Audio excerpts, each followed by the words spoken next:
For the longest time, I've always loved horror as a genre and topic itself. It always does fascinate me in many ways of how over the many years it has made an impact everywhere you go, especially most modern horror games where you don't play to have fun, but you play for the experience itself.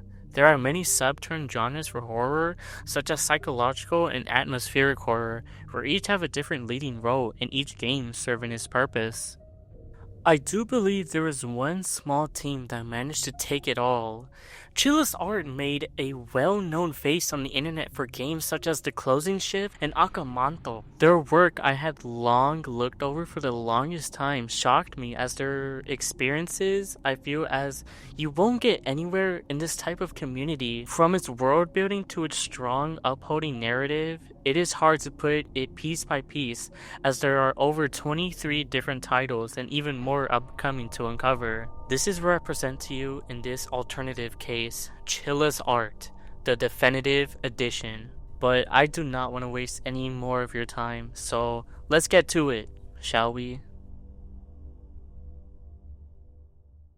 Inunaki's Tunnel, a game based on a true location in Japan. Inunaki's Tunnel is kind of special as it gets an accurate depiction of the tunnel which leads to the infamous abandoned village. Our protagonist, Kaiji Fujio, is a content curator, and his main goal is to find recordings of a murder or any supernatural activity in the village to get famous off this legend. As we enter Inunaki's Tunnel, you will encounter a lot of unsettling moments where you will need to solve a few puzzles to progress in the game. Inunaki has 3 different endings which all tie into the short lore association with the game. Despite how short the game's runtime is, which is approximately 30 minutes, it definitely was an experience because of its atmosphere and one of the bad endings, as Kaiji doesn't make it out alive, since we are killed by an entity called the Howling Dog. This game heavily relies on its VHS aspect with its atmosphere, since there is very little activity happening much in the game. I want to say more about the game, but there really is kind of no story to it. Besides, if you're trying to go for the other endings, which is kind of a little annoying,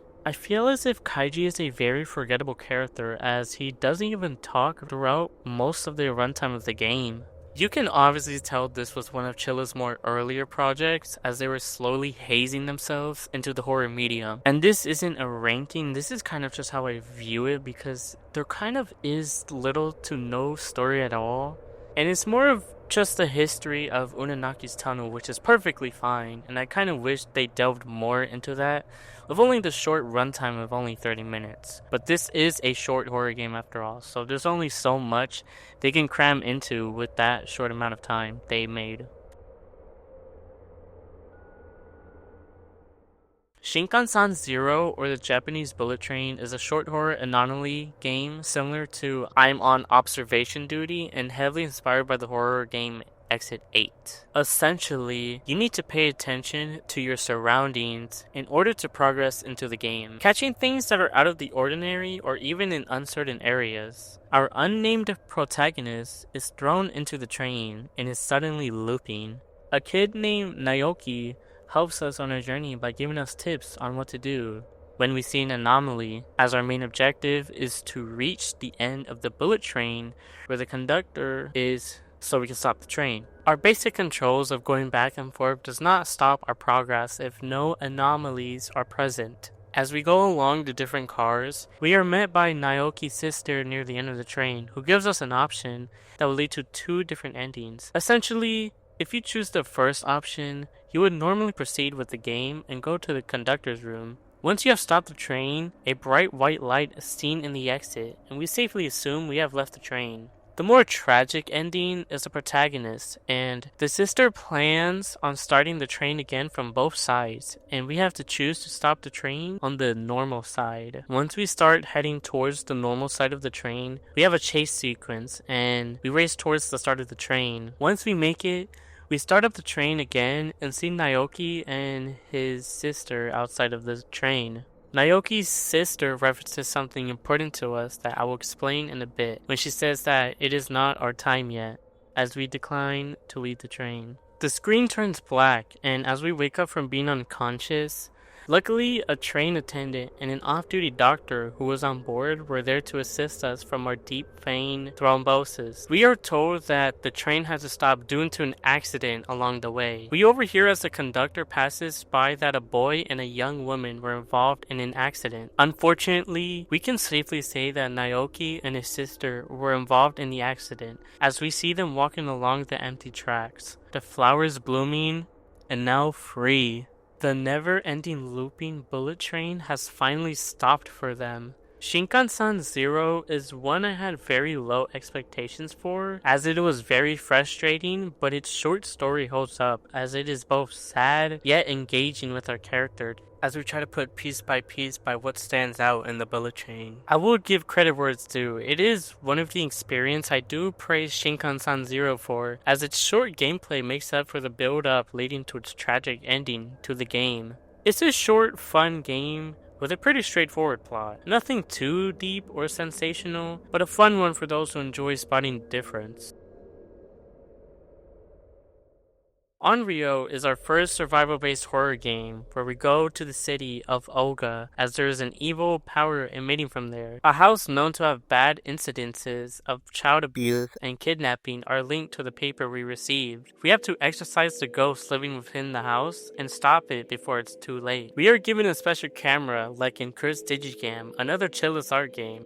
There are notes hidden around the house hinting on the outcome of how most of these incidences happened. When we look around the house and enter the bedroom, a ghost can be seen coming out of the closet, which is what we see as the Onryo that will be stopping us when we proceed during important sections of the game. When we flash her multiple times, she will go away and we are able to proceed on our journey. There are going to be multiple areas we have to go back and forth to, as our inventory slot is limited, such as finding correct keys and items to go upstairs or downstairs. When we get a certain amount of items, a shirtless ghost in his underwear will chase us around as we try to go upstairs or downstairs. We learn that the mother in one of the notes is her anger is growing as her children are afraid of her now, as she speaks, stating the scars, the bruises, and encourages the mother to do something to the children. Once we finish reading the note and exploring the second floor a little more, we enter a room where a man in a mask is seen hiding in the room, holding a giant blade. We outrun him like we do with the other ghosts and proceed on. We find more notes stating how one day our husband was at a picnic and then received a phone call. Us, in the mother's perspective, thought we read his lips saying, "I love you," and ever since then thought about if he was having an affair with her. If we crank up the lever on the first floor to the dungeon-like area, we see a temple that will help us get one of the endings, but the coins needed are somewhere around the map. When we get a lever that activates one of the safe rooms in the game, we see a child that requires 6 gachapones in order to be free. This is one of the endings you can get, if done. When we find scissors to unlock one of the rooms covered in hair, and after we get all the important items needed to unlock it, we enter the room. We are presented with 3 totems that require 3 crests to open in the correct order. We find another note celebrating the twins' birthday. The husband was supposed to arrive for their party but never showed up throughout the day and already ate, showing the wife's ongoing anger and her horrifying plan. We also get bolt cutters for the drawers that were locked. The bolt cutters help us find dishes for the kitchen that were needed at the very beginning of the game. After firmly looking around the house and getting all of the crests, we are finally able to open the locked room and enter. We see a woman lying down covered from her hair. When we enter the temple again, we see an unknown key with a rope puzzle as well. Once the puzzle is finished, we get the Asuna, which will be important in a bit. But before we go back, we find the final note in the corner, showing how the mother confronted the husband about the affair. Next thing you know, she murdered her twin daughters and her husband. The cell phone rang. It was our mom who called us, but it was too late. We took our own lives along with the family. Certainly, we know how each of them passed, but we need to continue on and stop the curse. When we go back to the woman covered in hair and use the Afuna on her, she is exorcised, and this is where our boss battle comes in. At the start, you will hear music playing in the background. You have to flash her many times as she will chase you around. The Onryo will take quite some time if you aren't careful and precise. Once the mother is defeated, it goes blank and we see that all of the spirits have disappeared. We question what the sender had with the family as we felt off ever since we visited the home. The credits roll and the game ends. That was ending 1 though. Ending 2 ends the same way, but if we give all 7 Gachapons and defeat the mother, and we see a different text. The boy I met earlier appeared in front of me. Thank you. Your doings will lead this family to heaven. Then the boy and all of the spirits disappeared. The game ends, and the credits roll once again. Although Onryo I felt like had so much in store but very little to provide, as there was a game later on that executed this premise a lot better. It was hard to really say much of the game, as the game consisted of us going back and forth for items with a very limited inventory space that probably could have made someone forget about the ongoing story that was taking place, as the notes are hidden all over the map, especially the last one.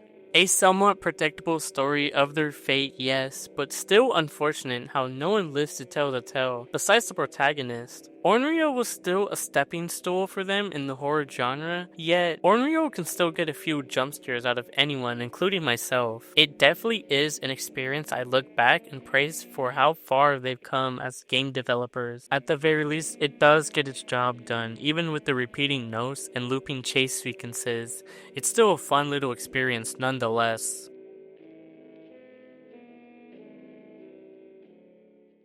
The Ghost Train is another short psychological horror game. Gansuke Tanaka is an insurance sales manager that takes the train home every day after work. Each day we follow a routine of using the restroom, getting a drink from the vending machine, and smoking in the smoke room, and once we finish doing all of these things for ourselves, we are able to board onto the train. We find our favorite seat as we board the train, and each day something different happens each time. On our first day, we are awoken by a cicada and realize we miss our stop home, so we need to talk to the conductor and stop the train for us. In order to get to the conductor's room, a person named Daishi wants us to gather 5 cicadas for him in order to get to the conductor's room. Once we get through Daishi, we enter the conductor's room and ask the conductor to stop us at the next station, as now we think about what are we even doing with our life.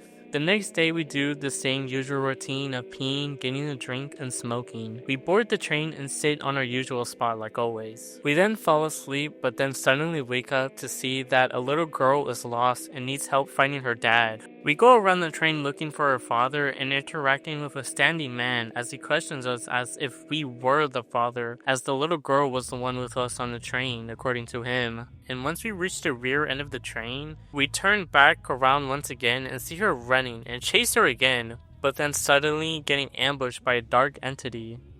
We then wake up and realize it was some sort of weird dream, and we see that our stop has come. The next day is the same. We get a drink and smoke, but when we use the bathroom, someone unknowingly walks in the bathroom as if someone is snooping around. As we get out, nothing is there, and we continue on what we did from the past 2 days. Once the train arrives, we board the train, and we see that the lady who usually sits on the rear end of the train is not here. Despite her disappearance, we sit in our usual spot, and suddenly a blackout happens. We passed our stop, and we have to tell the conductor to stop us at the next stop like we did on the first day. We meet a lady on the train that will help us if we correctly answer the puzzle of the right noises in chronological order. A kind of annoying puzzle since we have to go back and forth to correctly guess the noises on each side of the train, but once we correctly guess all the noises, the lady will say we have to speak to the helper for it to stop the train. Fortunately, we meet our old teacher who talked about our past and how to get off the train. 2 weeks later, when we try to go on the train, our card is declined, so we have to manually buy a new ticket. Once we get the ticket and head towards the train, the light starts aggressively flickering and a silhouette staring at us on top of the escalator. Luckily, the train arrives. Confused and startled, we go to our seat. For an odd reason, the train has not stopped at all, nor is anyone present on the train, not even the conductor. We try operating the train ourselves, but suddenly hit a young girl. Blood is splattered everywhere, and the train turns a dark red. If we look closely at the window, we see each person we've encountered on the train, such as Daishi and the old lady. We have to put each categorized item near them to proceed. Once we finish placing down everyone's items, we go at the end of the train to hear banging coming from the door. When we open the door, it doesn't open at first, An entity will be seen chasing us as we try to escape. We reach the front of the train and exit at Kusadagi Station. We walk along the tracks to see a phone booth in the middle of nowhere. This is where we get 2 alternative endings. Calling every phone number besides home will lead to the bad ending where we get lost in the station, joining the others. To get the good ending, we must talk to the old man sitting down on the bench midway through the game. At first looking like a background character, but it comes up important on our second replay, where we unlock the option home. We give it a shot since we don't have a home or anyone to stay with besides ourselves. Our wife unknowingly picks up and is worried about us. She then agrees to pick us up as well. When the call is over and we walk along the tracks, a car is seen. The ending describes it as our wife wasn't here, as once we got home, she disappears. Everything returns to normal and we think to ourselves if we will ever see our wife again. This was the ghost train. There isn't really much to say that's already been said before about it. Overall, a short, enjoyable experience. Stigmatized Property. One of the shortest games on the entry list, and one of the few earliest games releasing back in 2019.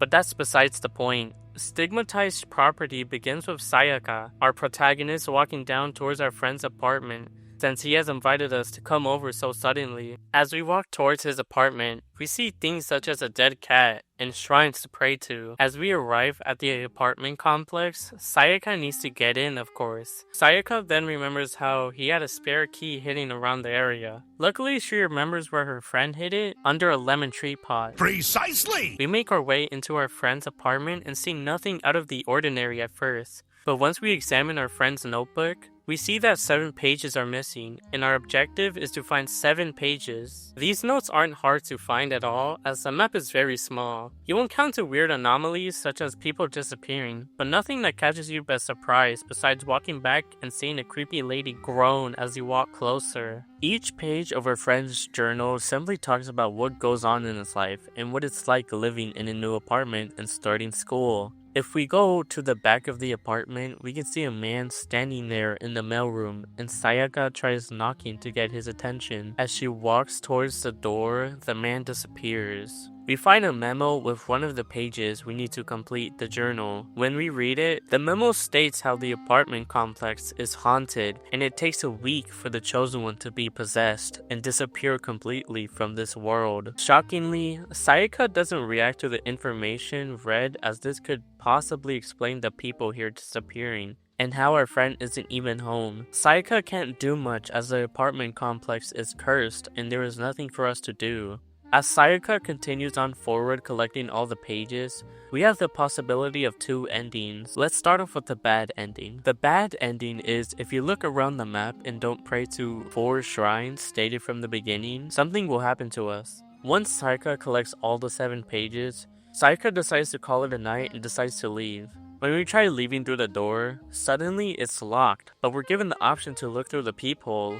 What we see presumably are 3 figures, including our friend and his mom. As Sayaka slowly turns around, they are behind us. Their eyes are distorted, and it cuts to black, telling us that we have gotten possessed. If we pray to all 4 shrines and progress like normally, the door doesn't lock and we are able to run away safely. This ending explains to us how we had the thought of us being watched as we were running away. The next day at school, we don't see our friend, and people around us act like he doesn't exist. When we go back to our friend's apartment, the complex is put up for sale and there is no evidence of them ever living there. All of a sudden, Sayaka forgets who that friend's name was and who they were even talking about.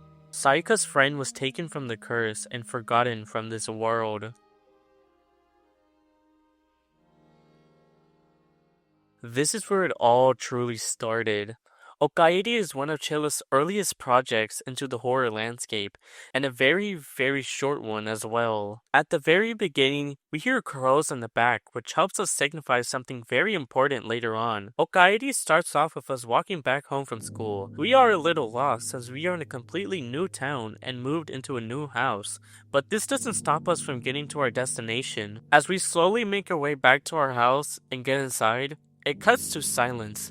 No ambience or outside noise. Just pure silence. We call out for our mom to see if she is home, but there is no response. We check around the house to see if our mom is anywhere around the house, but is nowhere to be seen. We can interact with the objects around the house to help us put the pieces together into the game's story later on. As we check everywhere in the house and find nothing, we go to the front door and hear banging upstairs. The banging stops, and as we go upstairs and see our room is open, we decide to grab our flashlight, place in our room, and now suddenly it has gotten dark. If we go into our mother's room, we find a wooden chest that requires a code to unlock. You have to look around the house for numbers to solve this puzzle, accompanied by a notebook in the correct order. Each room has been arranged to add on that eerie feeling. Once we unlock the chest, we open an envelope that was in the chest, showing that we were unfortunately in debt, and once we finish looking at the envelope, a loud bang can be heard. As we go downstairs, the laundry room is now open and we see our mother. Her tears, the shape of blood, really does highlight how unsettling it is. As we have now witnessed the death of our own mother, it cuts to 4 hours later of us in the forest. As we walk along the dirt path, we see a temple with a set in special rope and stool waiting for us. We go to the stool and the game is over.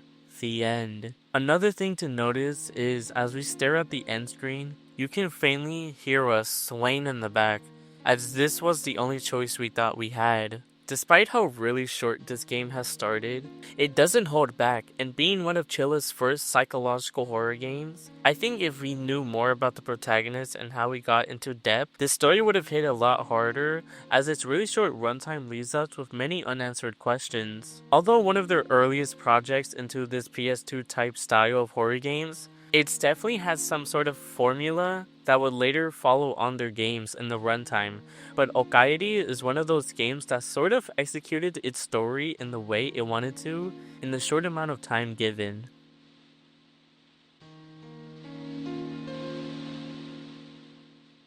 The Night Way Home, another one of these short horror games, is based on a girl finding her way home. Our story opens up with pretty artwork to complement the text stating that a junior high school student named Setsuna Furamori had reportedly gone missing. Another junior high student named Verena overhears one of the students talking about the missing girl, stating that she ran away due to the abusive relationship she might have been in at home. We make it to the subway station and need to use the bathroom. Suddenly, a girl can be seen crying, saying how she doesn't want to go home. We try to comfort her until she grabs us. We wake up and see how it is completely dark in the subway, ironically giving us a flashlight when the cutscene ends. The girl now becomes an elongated tall creature that will chase us around the map for the rest of the game. We need to get to the parking lot to get out of this mess, but before we need to do that, we need to find the security key to turn on the exit shutter. The exit will now be open and we get to the parking lot. Once we arrive, we have to get down all the way to the first floor to reach where the bike station is to leave. There isn't much to say, as the only thing is we just need to keep on avoiding her and not get stuck on any cars as we make our way down. Once we escape,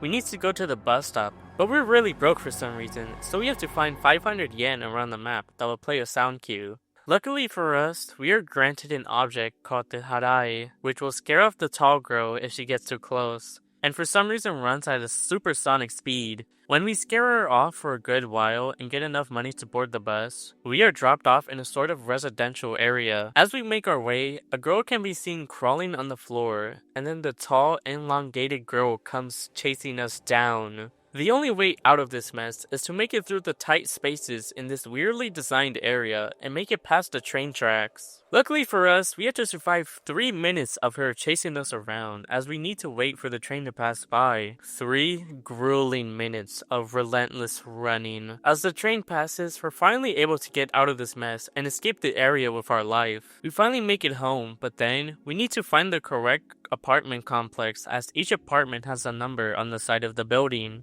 The note provided to us indicates a very specific direction on where we live. Luckily, the entity doesn't spawn in this area, and we finally find the correct apartment and officially are home. Verena is seen limping around the house as if we were badly injured. A doorbell can be heard, and what we can gather is that the tall girl followed us home. Unknowingly, Verena wakes up and our mom walks in. She looks frightened. Verina's mom rushes to aid us as if Verina was injured, but once she looks at her arm, a large chunk of her flesh has been cut open as Verina intentionally, presumably, did this to herself. Blood is splattered all over her bedsheets as Verina's mom wraps bandages around her arm. Verina's mom blames herself and asks if she hates her. Verina's mom starts apologizing to us as she thinks she was at fault for pushing Verina to her breaking point. Verina stays in silence as Verina's mom breaks down seeing her own daughter hurt herself in such a way words can't describe it. We then see the apartment complex. We wonder what the girl's intention was. She thought the girl following us must have been carrying something much heavier, something she couldn't handle on her own. Verina reassures herself that she is okay. What could I do now? The crickets buzz in the back as it fades to black.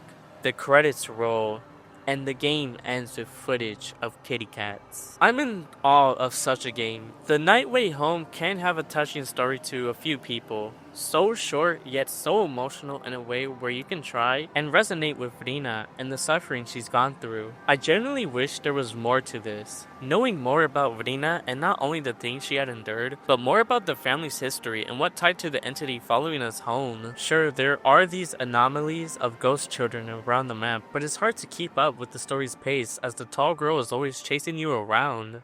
Otherwise, this one is definitely not for the faint of heart as it talks about very sensitive topics. Its art direction is not simplified nor exaggerated and gets straight to the point where its psychological point of view works without you being grossed out. If only there was more into Verina's story as the crickets buzz in the back, wondering what will come for us. Jisatsu, or Suicide, according to its translation, is a short found footage based off a worker in the filming industry off to take on a mockumentary directed from his boss for a new film. The protagonist is set off in an abandoned home with a camera to unravel the mystery of a haunted house. As you arrive at the now abandoned home, a lot of furniture and items are scattered all over the floor, yet it doesn't feel completely abandoned, along with the usual odd occurrences in an abandoned home. Looking around, you'll find a tape in a room where we are in another person's perspective, in what appears to be an elderly couple mourning the loss of a loved one. We find a dead bird, mutilated, and decide to bury the bird outside. This is where we hear a faint voice telling us to come near the shed. The soft voice requires the bird, and as prompted, we give the disembodied voice the dead carcass, on which you can hear the sounds, as if the voice was eating the dead bird.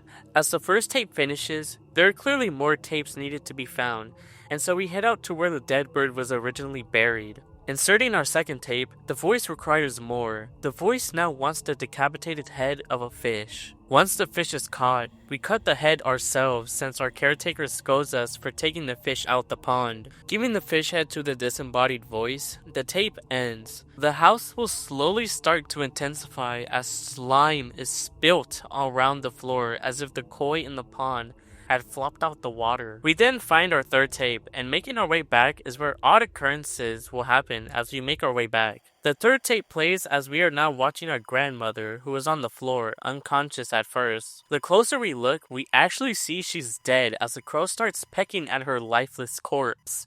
Our grandfather walks in, glaring at us as if we watched and did nothing to help. It then cuts to the voice on which we need a lock of our grandmother's hair, and weirdly enough, we obliged. The screen cuts as now a doll appears on the screen, needing for us to knock all the dolls' head around the house. Knocking the last doll reveals a key needed upstairs near the attic. Getting the fourth tape and inserting it reveals a hidden passage played during the tape. The voice gives us another task of getting nail clippings of our deceased grandfather who had passed in the bath. The clippings of his nails and the blood left behind is already psychological torment enough. We give the voice the clippings and the tape ends. The look for the fifth tape is straightforward and hidden inside the bath. Looking back on what we remembered from the previous tape, we check to the room where the person originally came out of, leading to an underground passage where the VHS player would be found. Putting in our final tape, the voice wants us to flip the crosses around the house, and we do so pretty quickly. The rooms will start distorting, and more out-of-place items will appear, making it seem as if we are being watched at all times. Turning the final cross roars a loud screech, indicating we have finished the voice's bidding. Obviously, the protagonist has had enough of these tapes and decides to call it a day, but has to get through a crawl space, since the way he originally came from isn't able to be accessed to. Thinking we are safe for the most part, a bearded man will start chasing us and will follow us all the way to our car. For the first time, our protagonist makes it out of this situation alive, but is blocked by a tree in the way, and so it's best for us to go on foot to find help. Luckily for the man chasing us, he catches up and kidnaps the protagonist. The kidnapper mutilates and cuts the man into pieces in which the voice requires his corpse. Giving the voice the corpse, a loud screech is heard as the voice is now satisfied, revealing the bearded man was the grandson who originally recorded these tapes. It cuts to the credits with extra footage of the boss and a subordinate. The subordinate discusses with the boss about the tapes and why they were sent to the office. The boss delusionally believes it's fake and bullshit since the protagonist who filmed it was now missing and didn't report anything on it. As the subordinate heads to the restroom, the boss leaves the room as well, only to find him on the floor unconscious. The boss, shocked by what he had just witnessed, is suddenly ambushed by the bearded kidnapper who killed us previously, with an unknown fate deciding on whether we were captured or killed during the interaction. I feel this Hiyatsu brings in one of the more immersive experiences, closely feeling ethereal as the house feels inhabited, one of the few titles to take on the idea of urban exploring since it's deemed the more dangerous and realistic approach on what could happen to someone in these sort of situations, of course. I feel like there isn't really much to say besides it's a short yet psychological experience as Hiyatsu heavily relies on the atmosphere and its setting, making you feel uncomfortable knowing that you aren't alone in this house. Missing Children. Missing Children begins with our main protagonist Sato. She receives a phone call from her co-worker Yamada, Sato referring to herself as the bully detective, as she helps with kids struggling at school. Sato is set on a task and has to meet up at the police station to help with an investigation of 3 missing students. Sato agrees and hangs up the phone. As we walk to the station, Yamada talks to us about 3 missing junior high school students. Luckily, we have assistance from an officer named Funahashi. We get a tip that the 3 kids all planned on meeting with each other on the day they disappeared. Funahashi suggested that we go to one of the missing kids' house, Mizuki. As Sato rings the doorbell, Mizuki's mom answers but does not let us in, as we aren't even a licensed investigator working on this case. Luckily, we have Funahashi to back us up. This also doesn't help us, but we need someone or something to convince her to let us in. Without anything to do at the moment, Sato decides that it's best that we try Akiko's house, another student that went missing. As we arrive at Akiko's house, the door is locked, so Sato checks around to see if anyone is nearby that can help. Sato talks to presumably a relative of Akiko and gives us access to her house for evidence. There isn't much to investigate because it's either blocked or locked. Sato then asks the old lady where the key to their room might be. We check the shed if there are any clues, but instead we find Akiko's room key. When we return to the house, we find the storage key in Akiko's room. We enter the storage room and find Mizuki's omomori, which essentially is her charm. We head back to Mizuki's place as now we have something the mother is interested in. We look around going into Mizuki's room, where a portrait of her boyfriend is on stand and her computer, which has a password we can't unlock yet. Sato then enters the mom's room that has a note stating how she would break up with him as he is incompetent and has neither the brains or money. The mother then walks in and gets upset but calms down by giving us another clue on where we should go next. Kanae, who was the 3rd student that went missing. As Sato arrives at Kanae's house, no one is home. Kanae's dad arrives on time to let us in as we explain to him what we are here for. When we go inside to investigate, Kanae's drawer is locked, but hints that Kanae used to hide items in obscure places when she was younger. Sato then opens Kanae's drawer to find a diary, and Sato reads the diary about Kanae's troubled family relationship. This makes Kanae feel uncertain of how she feels in this family and if she is even needed in this world. Kanae then hints about another key hidden in her pillow. We find snacks on the table and take them to give to the little girl back at Akiko's place. We then trade the snacks for the dog food and immediately go to Mizuki's house. We give food to Mizuki's dog, and the dog helps us by digging up a chest hidden in the ground. We open the chest and find a paper which has the password to the computer. Reading the chat logs is where our final destination is, the park, since all 3 kids planned on meeting there. When Sato arrives, there are a lot of ominous and strange things that are out of the ordinary in this area, things that are out of place. We see a bridge in the distance and start walking over towards the pier. It is already too late. All 3 kids drown themselves, and suddenly, we join them. Luckily, Funahashi saves us on time and takes us out the water. Sato's experience has now deeply rooted her depression, as she now must deal with the loss of 3 kids, knowing their plan. Despite how saddening the situation is, our protagonist still fights on, as this is what she lives to be, even if she can't save everyone. And how much it takes for someone to handle such harsh experiences. There are actually 2 endings to this. Doing side quests such as giving an old man the sickle who we first saw at Kanaya's house. A minor character from each house will give us 3 different colored pinwheels on which we need to place on an altar at Akiko's house. Once we do this side objective and proceed the game normally, the park isn't so grim besides the ominous atmosphere. Once we reach the pier and make it to the end, we see all 3 kids, Akiko, Kanaya, and Mizuki. We now understand the situations between all 3 kids. Akiko has been suffering a severe amount of bullying at school and is now in temporary custody with her younger sister due to the harsh living conditions of her absent parents. Kanaya's parents filed for divorce, and her mother holds custody of Kanaya but plans to see her father every so often. As for Mizuki, she and her ex-boyfriend got back together since her mom sent a fake breakup letter to him, since she believed he was not a good match for her daughter. They eventually clear things up and will continue seeing each other, hoping to change the mother's mind about Mizuki's relationship. As for Sato, we think about our own child, Takumi, who, if you look around, can find newspapers of his demise as he took his own life at the age of 12. Sato then gazes at the sky, thanking her son for making the woman she is now. And during all the challenges she had to face, Sato knows her son will always be by her side, cheering Sato on as she continues to save more lives as she did with the 3 missing kids. The game ends, and the somber music rolls. Missing Children was a game that not only signifies the harm of ignorance, but also highlights the risk and loss people endure of a lost loved one. It's sad to think that it's not only common in Japan for such incidents to happen, but for kids who decide it's the right way to solve things in such a way that affects everyone. Missing Children is short yet effective. It gets the serious moments executed well. Missing Children is one of the very few games in the series that does highlight child abuse.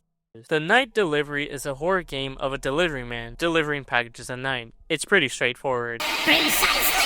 The delivery man, who has no name, must deliver packages to different rooms. The delivery man goes to room 206 to deliver the package. Nobody answers for a bit, but a drunk man opens the door. The name Takayo Yamashita is upset as we are late to deliver the package. He then throws his bottle at us and tells us to leave. As we head back and get our next package for room 502, the resident Erika Yamazaki gives us cat food as we give her the package. The next package we must deliver is for room 401. Another one of the residents, Mashiru, is superstitious and wants the package to be prayed for as he doesn't trust us for some reason. We have to make our way down the first floor to room 105. The priest named Yukichi sees that we need a prayer from him, but we don't have any cash as he doesn't do it for free. We have to go back to Mashiru for money, and once we collect the money and go back to give it to Yukichi, he still isn't satisfied and requests a little more. Once we go back to get the spare cash and go back down again, Yukichi finally blesses our package and we finally deliver it to Mashiru. The next package is for room 305. We are finally almost finished with our task. As we reach room 305, the door slowly opens and we see no one is inside. As the delivery man sees no one is inside, a woman is seen peeking around the corner and asking if we can help her build the bed frame for her room. Once the bed frame is placed, the door next to us slides open slowly. Blood is seen dripping as if we weren't meant to see what has happened. We get out of there and continue on with our final stop. Our last package for room 202. As the door opens, a baby can be seen running out of the room, and now we have to deal with someone else's problem, finding a lost child. When looking around, the delivery man sees that room 403 is slightly open and they can only assume the baby must be in there. As they walk in, The rooms are different from all the other times we delivered our packages. Pictures of a fridge can be seen all around the place. This doesn't stop us from looking around and finding the little kid in the closet hiding. As the delivery man goes to the elevator, the baby disappears and the elevator stops. The delivery man has entered a parallel world as everything is different from what we last saw. Our truck is in the middle of the lot and we have to deliver every package previously again. Delivering each package will give us different diary entries about each character as we deliver the packages, giving us a little more insight about the residents that lived here. As we deliver our final package, the elevator turns green and we are finally able to leave. The elevator suddenly doesn't work and then everything then clicks back to normal with the baby still in our hand. We deliver the little kid back and see we missed a package. Room 404. As the delivery man arrives at the room, everything inside is off as if the delivery man fell into a trap. When we go inside, we see a fridge in the middle of the room. The delivery man then sees a man with his head decapitated, and in another room, a woman who has been killed. One of the residents murdered all the people who lived here. It cuts to static where we now enter the landlord's perspective. The landlord goes up to where he viewed the footage, which was in room 404. As the landlord enters the room suddenly shakes and they fall to the ground. We see the murderer's legs, and then we are ultimately killed by the fridge. That was the bad ending. No one escapes. The good ending requires us to do a few extra tasks, of course, and see a mail key for room 404. We read the document and continue on with the game as normal. We enter room 404 again, but this time nothing is heard or seen, but a welfare document. The delivery man sees the same fridge, but as they open the fridge, a body is seen smushed into it and it cuts to black. The delivery man leaves the apartment and calls the police. The police arrive and find the body of a brutal death. The police concluded that he had taken his own life, and the residents and the landlord that used to protect the residency have now left Nakayashi apartment. Now with everyone gone, we still wait for people to come rent this place. The screen cuts and the credits roll. The tale of the unfortunate is sad, but there is so little depth into the residents. It's hard to resonate or try to have fun with the characters, as all of the residents are just normal people. The Night Delivery is surely a game that relies on its atmosphere more than its horror. It's short, yet I feel like there is still one person who still enjoys this game at the very least. Cursed Digicam. It's another short psychological horror game that opens up with a little girl speaking about who can get to the slide first. The camera then cuts to, "My daughter died at our local park. I cannot sleep since then. She torments me every day and night. She is still bound to this world. I must free her. She is no longer with me. After searching, I found a website for my needs." We come across a website that claims to take photos of our deceased loved ones and upload 15 photos in the process. This will lead to us receiving a message from the spirit. The father is relieved as we were one of the very few to receive the special camera, as the loss of his daughter keeps on tormenting him. We cut to the park as we need to follow up with our objective of taking 15 photos of our daughter, who's named Mitsuka. On the side of certain buildings, we are able to put codes hidden around the park to put into the phone booth, which reads out multiple messages sent to us by Mitsuka. This comes important later as this will help us clue in the pieces together on how she died and how she went missing. As you take photos around the park of her, she will mess with your camera with distorted poses. As it suddenly turns night, we suddenly are getting stalked by a mouse-like mascot named Mikey. He can clearly be seen once we enter the bathroom and take a picture of Masuka. Mikey will suddenly pop around the park as we continue finishing up taking pictures that we need. Once we get all 15 photos of Masuka, we upload them onto the website and a video pops up of us seeing a girl playing in the playground and then getting chased into the bathroom. The website stated that once the father had taken all 15 photos, she would be liberated, but she is still present once he gets home.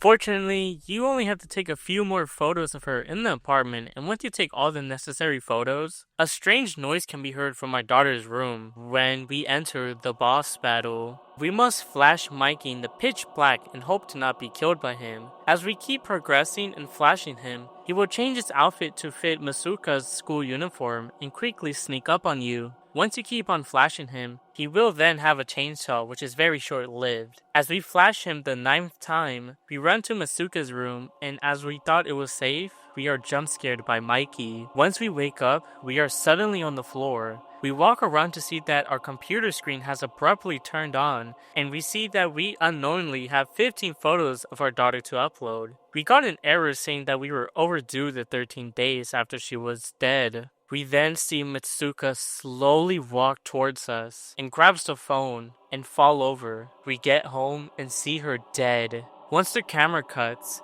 we hear knocking and rush over to the door to see a missing poster of our daughter slid under the door slot. Then, everything starts shaking and tinkering until the phone rings. Our daughter is heard talking to us as she says her head hurts. Once we hang up the phone, we hear something in the bathroom. It's Masuka, but she's slowly crawling out of the bloody bathtub and slowly walking towards us. Masuka then calls the police, stating how her father had murdered a girl named Manami Kuran. The game ends and the credits roll, but our nightmare isn't over yet. As the credits finish rolling, the police are heard in the background trying to get into the apartment. It cuts to us ending our own journey in life as we jump off the apartment building, and after that, we see a little girl jump off as well, in which we can safely assume is Mitsuka. The cracked lens of the camera ends with a mascot hand grabbing the lens, signifying that Mikey had an important role within the cursed Digicam.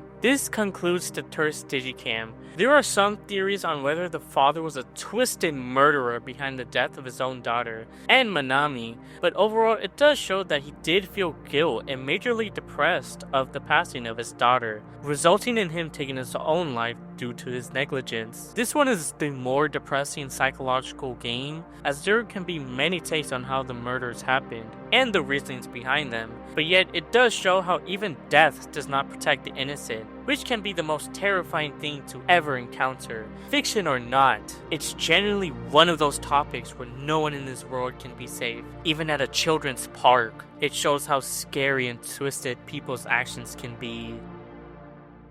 The convenience store. The convenience store is where we begin one of the handful of the popular bunch. Definitely known for its eerie atmosphere and its jump scares, the unnamed female protagonist takes a job working at a night shift at the convenience store. While observing the small town, we follow the path that leads to the convenience store in a somewhat deserted area. Arriving to work, she meets one of our coworkers. The manager instructs us to just get rid of expired food and do her job for the day. As she takes out the expired food, we are able to interact with the customers like an actual convenience store. Once we finish, a package gets delivered to us, and we can decide if we could take it or not. We choose to take home the package. The next day, a tape was in the box, and we played the tape on the TV to see a video of a somewhat sluggish person recording off a blocked area done by the police. It cuts to black and suspects of nothing. We do our usual routine from last night and head straight to the convenience store. We clock in and see another note from the manager. The manager wants us to get rid of a rat infestation at the back of the store. Our tasks are very straightforward and simple as well.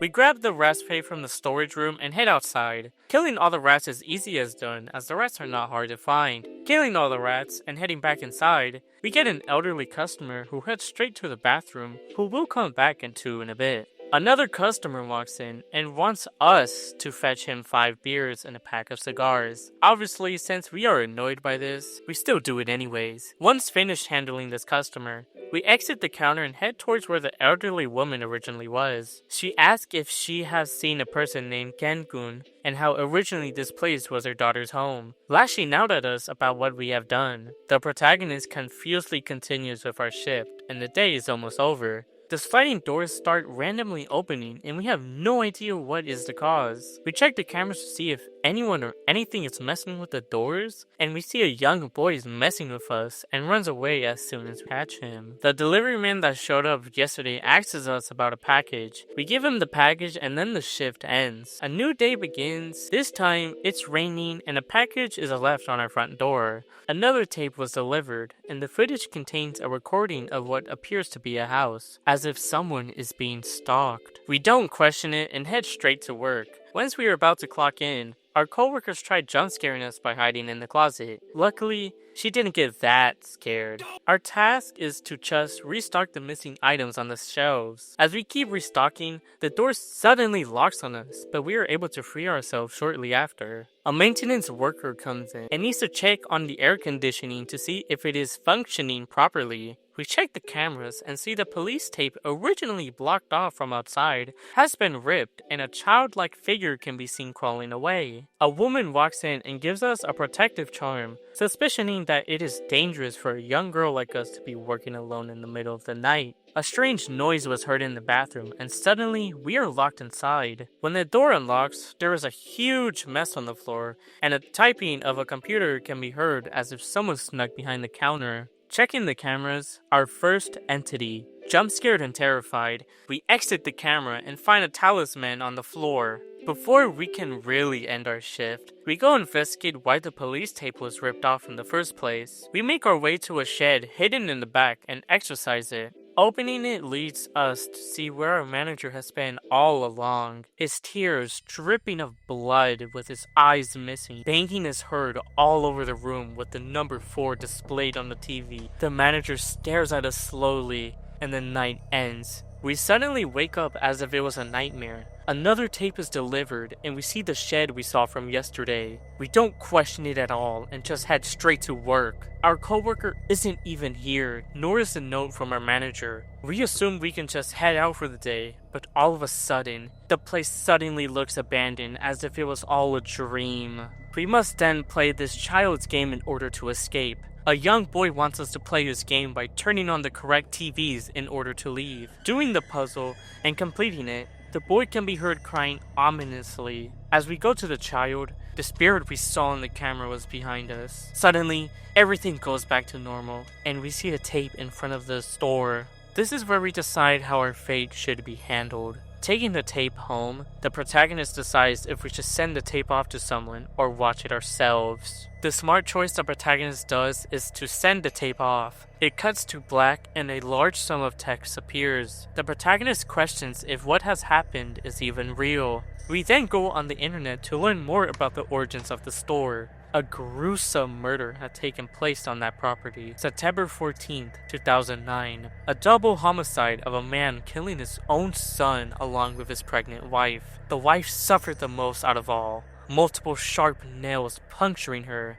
and even the unborn child was punctured. The man does the same to himself, except with a noose, ending the lives of all 3, including himself. The reasoning of why is a tragic tale. The man was constantly harassed by his boss, and his colleagues did nothing about it. His emotionless face seen by coworkers that day of the incident can be assumed that he took all of his frustration on his defenseless family. We finish reading the forum and hop off the internet for today. We call our manager for an odd reason, knowing that he's already dead. Nothing gets picked up, and suddenly a franchise leader named Mr. Hosoye picks up the phone. Hosoye in a terrified voice saying that the manager is dead. The protagonist wasn't dreaming at all, knowing that everything that had happened was real. Hosoya then explains to us that the shed at the back of the store was where he was found pronounced dead after he suddenly went missing a day later. We quit our job and promised to never go near the store ever again. The store was then closed due to poor management, but one day, as we were passing by,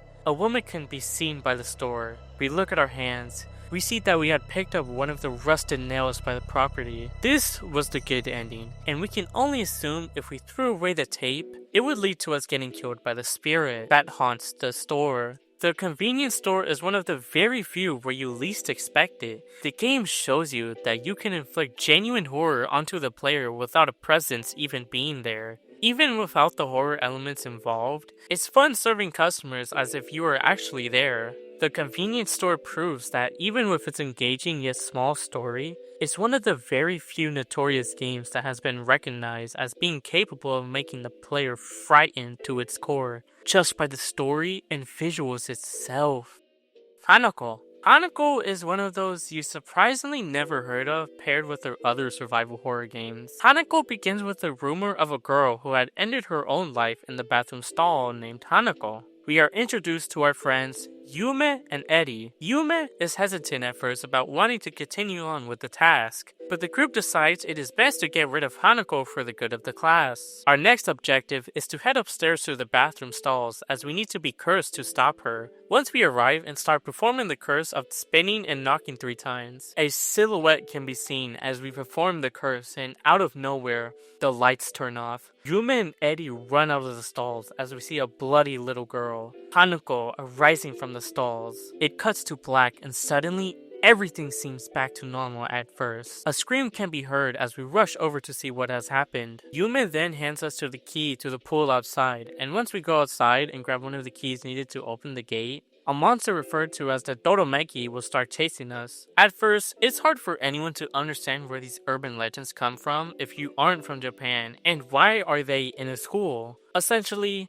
the Doromeki is a Japanese urban legend of a person known for stealing and can be seen with hundreds of bird eyes covering them. And we learn more about the Doromeki with the notes hidden around the school, showing how the Doromeki came to be. Once we finish getting every key for the storage room, we drain the pool and we enter to get our final key, but we enter our very first boss battle. Doromeki is in our way, holding a ladder and no escape. Luckily, we can use our flashlight and a fire extinguisher to freeze it. It's easy as done and the monster is frozen. We get the lever for the generator room and open the next section to part 2 of the game, thus unlocking the 2nd floor. Once the lever is inserted, the gate opens and a glimpse of Hanako sitting down in the gymnasium, a spider sitting on her shoulder, hinting at what the next monster will be. Making our way towards the 2nd floor, we encounter the new monster, the Jorogumo, a half-human, half-spider. The more you know about Japanese folklore.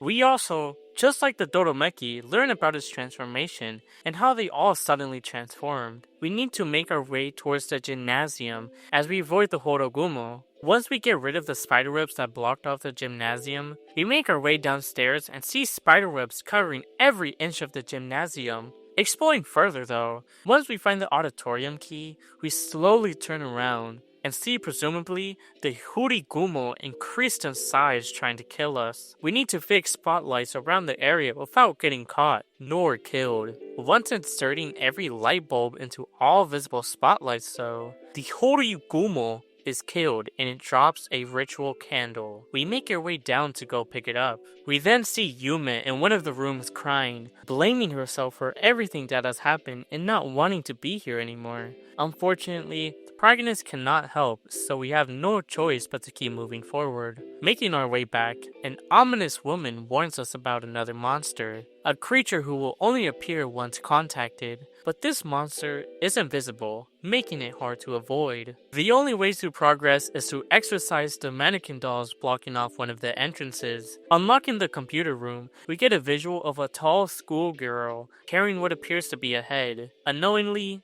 we keep figuring out clues and getting items to exorcise the mannequin doll. As we keep exploring though, we run into the next monster, Kobinashi, a headless schoolgirl who roams and will scream at you in a radius. Once we get all the items to exorcise the mannequin, we make our way into the cafeteria. We unlock the storage room inside the cafeteria and pick up the mannequin head. A cutscene pops up of Kobinashi entering one of the headless mannequins. A boss battle has started and we have to flash the right mannequin for Kobinashi to pop up, flashing her multiple times. Once we finish flashing her though, she will suddenly freeze and we have no choice but to put the mannequin head on her. She then disappears with all of the other mannequins along, dropping the final candle. We go to the roof to put all of the ritual candles in the shrine, and an item called the Yato no Kagami will appear and act as a repellent for something. Yume joins us along and gives us the basement key where we originally first needed to be, but it was locked. Making her way down, Yume stays behind and concludes that she doesn't want to be a burden. The basement is filled with closet-like rooms, and then we find Eddie, but something is not right. Eddie enters a bloodshot portal as she says her goodbyes, as now she has become Hanako and comes out the portal. In the finale, Hanako with a large blade will rampantly start chasing us and try to kill us, but our lucky item will make her bleed, flashing her multiple times as she tries to sneak up on us, but the last flash brings her to the floor. Hanako collapses on the floor. A portal suddenly opens. It isn't safe to go in, but we have no choice. we see Eddie in a secluded red forest by a well. This will give us two options: drinking the blood or taking Eddie back with us. Taking Eddie back brings everything back to normal, but Eddie has lost her memories. Once all the kids go back to school, a new kid named Hanako Matari is introduced. She then whispers, leading, "There is no escape. If we choose to drink the blood, we become the new Hanako-san." Hanako now curses the school, daring anyone to cross her path and enter her stall,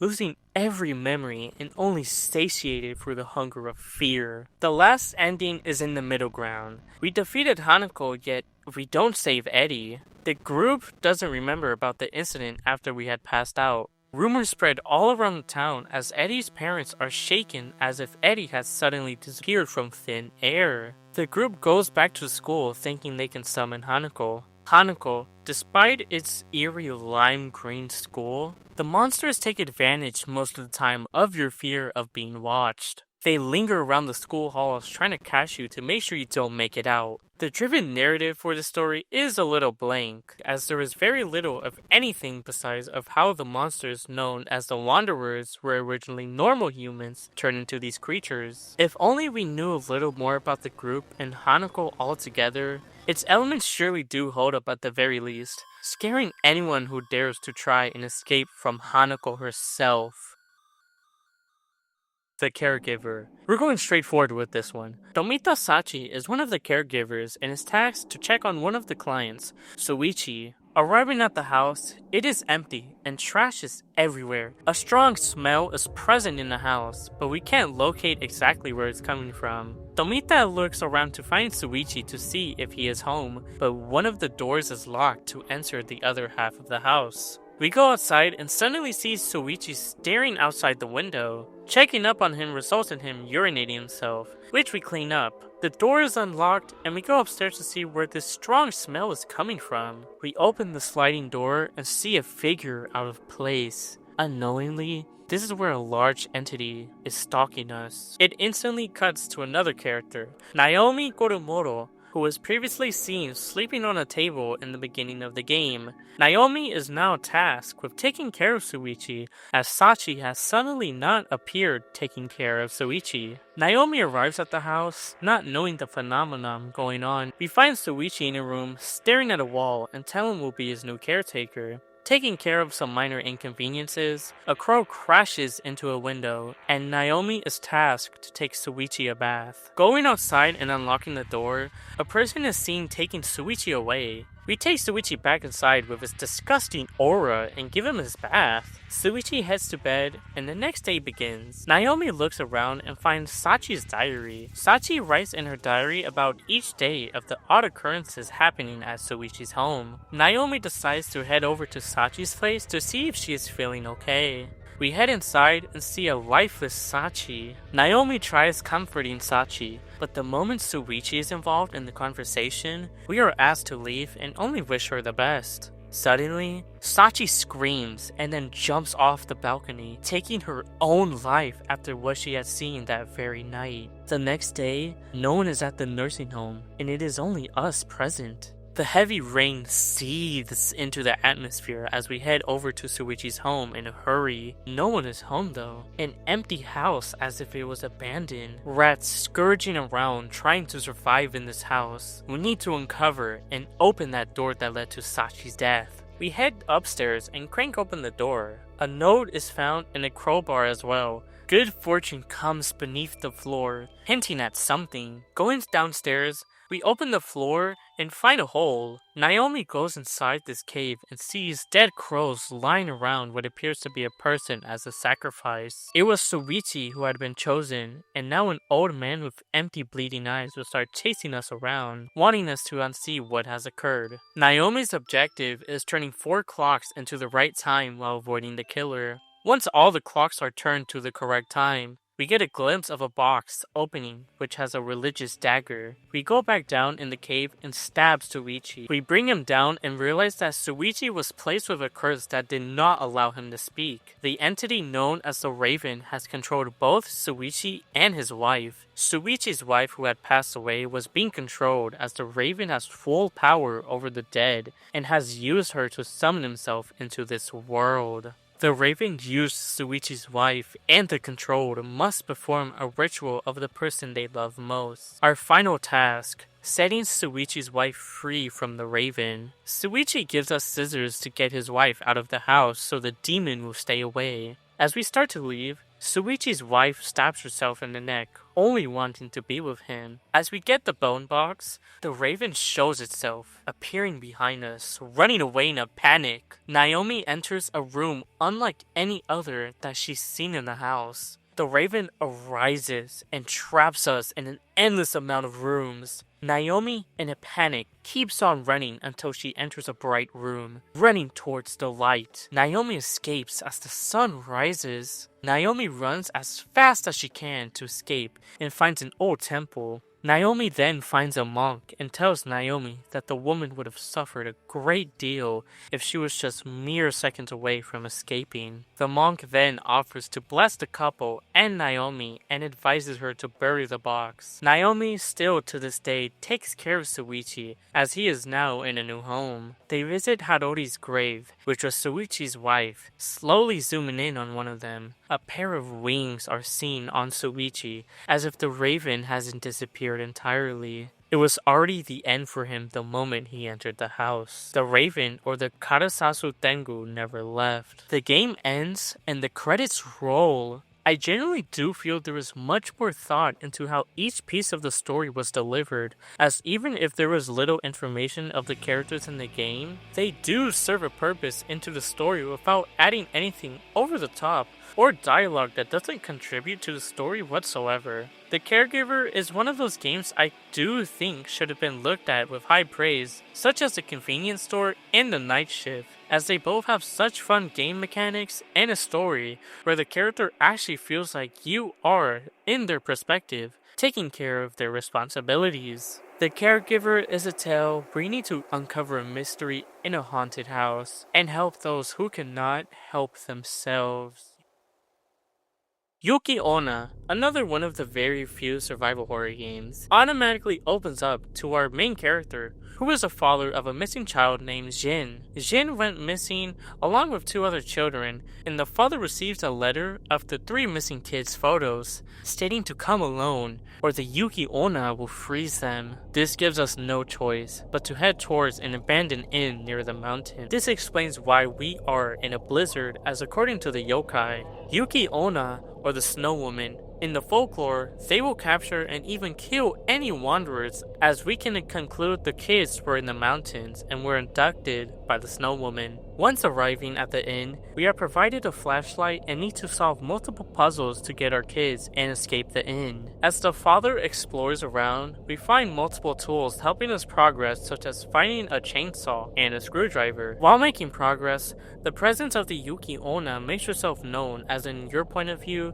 she will inherently shake the screen violently as she's close by. Similar to another game, the eyes seen on the wall will notify her where you are, as well as sludge around the floor to slow you down. Multiple icicle shards can be seen around the inn, explaining Yuki Onna's story. Ultimately, it tells a tale about a woman who marries a man after being found unconscious in the snow. The woman and man get married and have a child. Once we keep on progressing, and before I continue on this tale of Yuki Onna, there are more shards needed to be found inside the inn. You find a trap door and unlock a hidden sewage where a crocodile will try and kill us, and one of the places we originally couldn't get into when we first started the game. Once we get a valve to unlock one of the doors, an exit can be seen, but this exit is securely blocked off as the Yuki Onna wants to make sure no one escapes at all costs. The door seems as if we can escape, but the handle has been frozen. If we can find something to melt the ice off the handle, then then we can escape.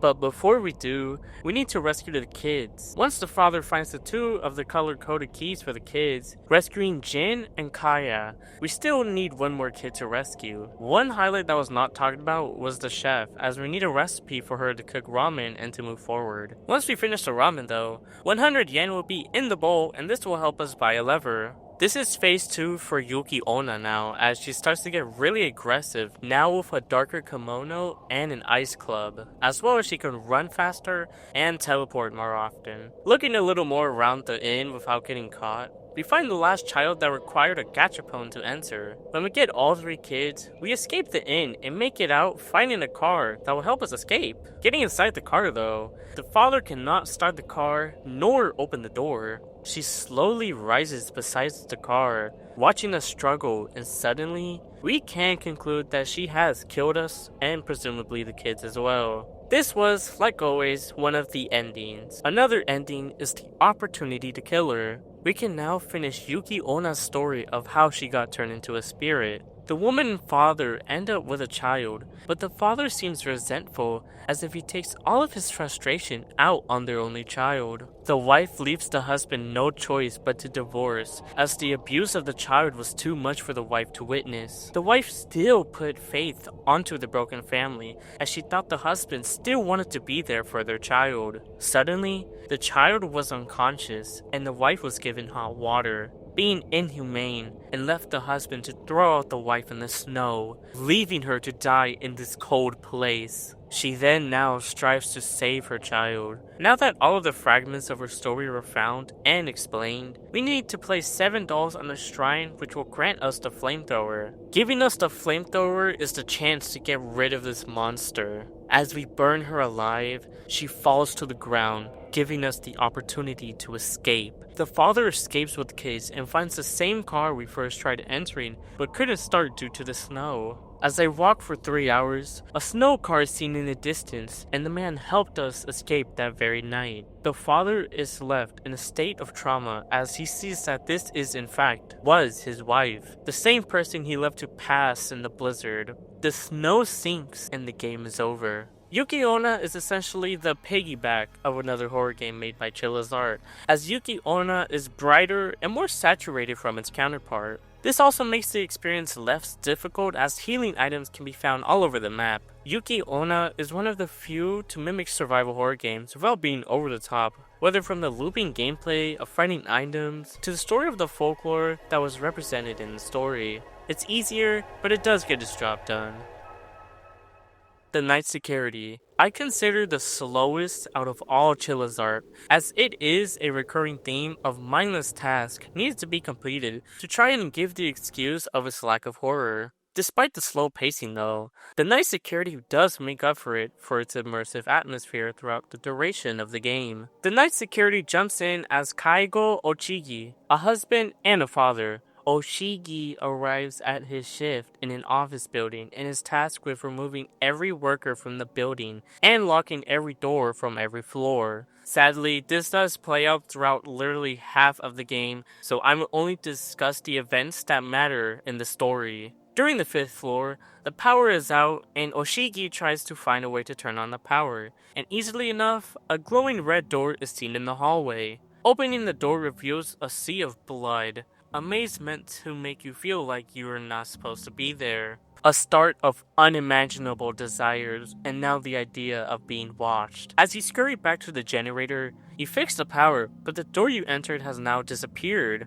Oshigi finds an office surveillancing the building alongside a TV. Checking camera 6 finds 2 co-workers talking about us, and suddenly the power goes out. The woman runs while leaving her co-worker behind, but is killed when trying to escape through the stairs. Camera 5 shows a tall, shadowy figure watching us from the door, stalking us. Heading towards the 6th floor, presumably a worker is cleaning blood that is spilled all over the floor. Nothing out of the ordinary besides the woman, who is unresponsive, and the stacked chairs in one of the offices. The 7th floor is what it appears to be. The floor looks like as if it was under construction or abandoned, with creepy humanoid puppets around the floor. Facing the elevator with switches hidden within the roof, Oshigi heads back with now all the dolls staring at him. Even one of them tries to attack Oshigi. The 8th floor plays out as the previous first 4 floors of doing a job and finding tapes on the stated floor. This time, a woman is in the bathroom crying, being upset at herself for the thing she thought was a responsibility.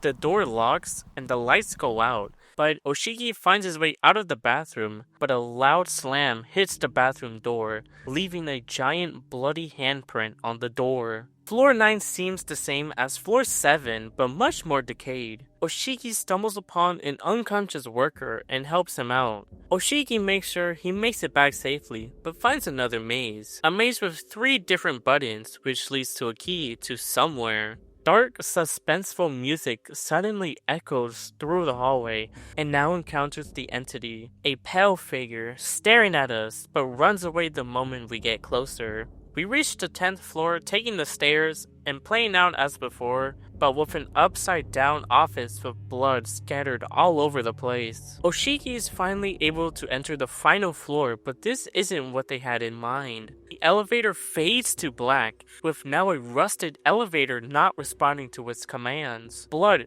everywhere, and dragging us down the floor left to be forgotten, the one not meant to be discovered by anyone. Japanese text swinging around the walls, with a hallway leading to hell. Oshiki finds a TV with one of the women we've seen interacting with when we found the surveillance cameras. She walks back, and Oshiki gets jump-scared by the entity. Walking down the hallway though, Oshiki finds a clock that requires it to be solved with different objects around it, set to a specific time. A safe requires the set time, and once Oshiki figures it out, the final tape within the safe is inserted into the TV. The tape plays mysterious footage of the different floors in the building, but the same woman who we've interacted with is seen in the tape. Her love for Oshiki cuts, and it's best that he needs to get the fuck out of here. Once Oshiki tries to escape though, the entity has had enough and will chase him, leading to his death as he heads down the stairs where the stairs cut. The camera cuts to a pile of trash with blood now spilling onto the floor.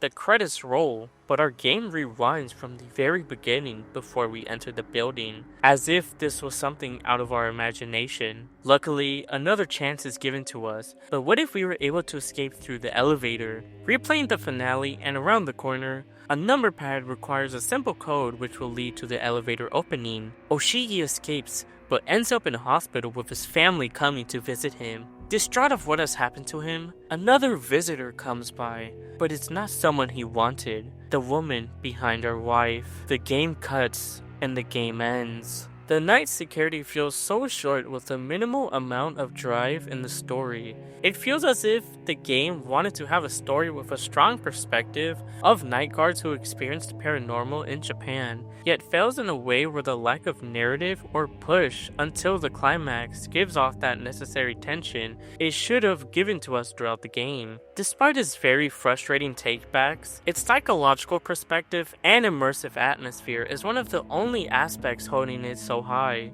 It's definitely one of the more atmospheric psychological horror games from the duo. The tape shown during the runtime was really short, but tried to make a story of how a previous worker who was harassed constantly now haunts the building and is taking her revenge on anyone who goes deeper into the building. A lot of the tapes provide only the backstory of the entity and not everything else about what has happened, such as why are there floors that aren't finished, or why are we presumably the only one who has found floor 11, left in such a discarded mess because it seems way too convenient that a perfectly placed tape on a table is waiting for anybody to find on this floor. Speculation does say this was Oshiki's ex-wife or a former worker, in which this is where we have to figure out and theorize, as it isn't explained in the story. The best thing I can say of Night Security is it feels really close to urban exploring, shown like through Inunaki's Tunnel, showing the dangers it comes along with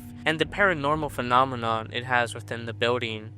The radio station. We refresh from all the survival horror of running around and trying to survive with a tale of an unfortunate man or woman. The radio station begins with our protagonist Haruo Onikawa speaking to us about his brother, who had originally thought to have been excited after his job of being a radio host went successful.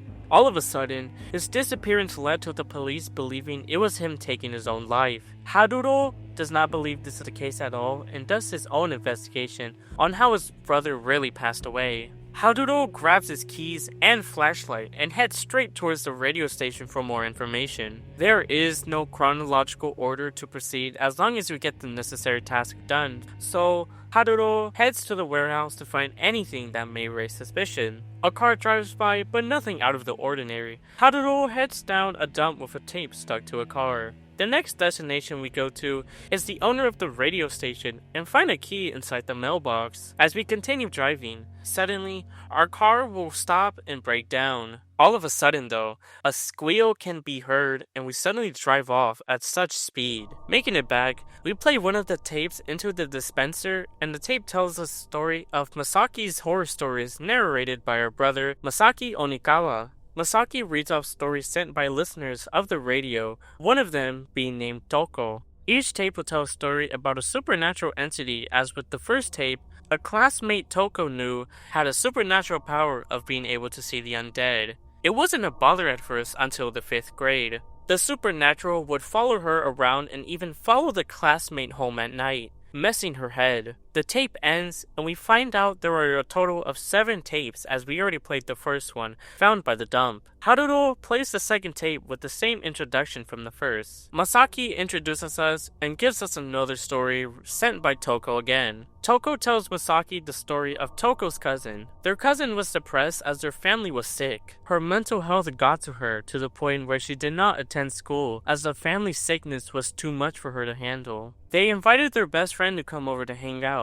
30 minutes had passed, and she assumed she was kept longer at the club her best friend was attending. The cousin then hears an ambulance in the distance and gets a phone call. Her best friend was in an accident. The cousin then, blaming everything on herself, she couldn't withstand everything going on in her life anymore, and goes up to a bridge, silently waiting for the sounds to stop playing. Before she would jump, a silhouette, the face of her best friend, is seen. She cries onto the floor, breaking down, before she can continue to jump off the bridge. She forever cherishes her best friend for sticking around alongside her through everything. The tape ends, and 5 more are needed to be found. While Haruro is shocked, he heads towards the vending machine area for our next tapes. Before Haruro goes to the vending machine, we put 10 yen into the phone booth to look up and find our 3rd tape. The 4th tape we find is in the vending machine, which requires the code. Once put in correctly though, we get our 4th tape and proceed to head back, in which we drive straight into a hog.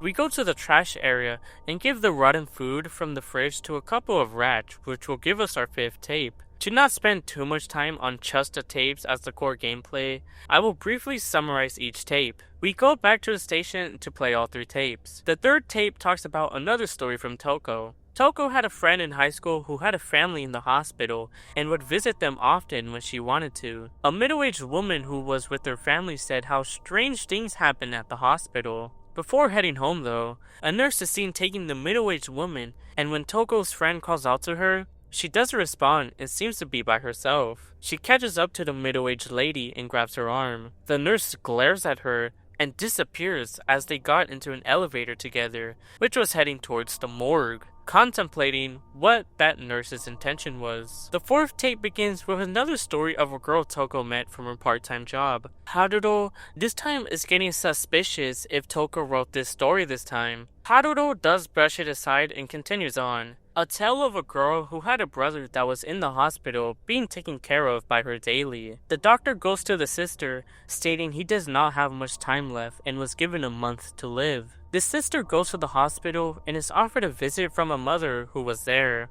The sister does stay for a bit and leaves, but suddenly, there is no house to be seen. The sister rushes back to the hospital to only see, presumably, the spirit of her brother, and ask what she was doing while he was suffering. It was already too late. She then now feels someone had grabbed a hold of her, and now feels as if her brother is always by her side, watching her. The 5th tape is different from the rest. The tape has no author, but Masaki talks about a story about the struggle of a sibling who had to take care of their brother at all times as they had no parents. The thought of no one being around and only just them and their brother made them resentful, hating everyone's happiness. They wonder if it is their fault, but now they are coming. In all caps, they want Masaki to read a letter that had been sent. Masaki ends the radio by looking for that letter. Once the tape ends, banging can be heard. Looking out the window, a lifeless entity seen banging on the window. Going closer, she disappears, but we need to find the last 2 tapes. We find the 6th tape inside a TV near the station and play it.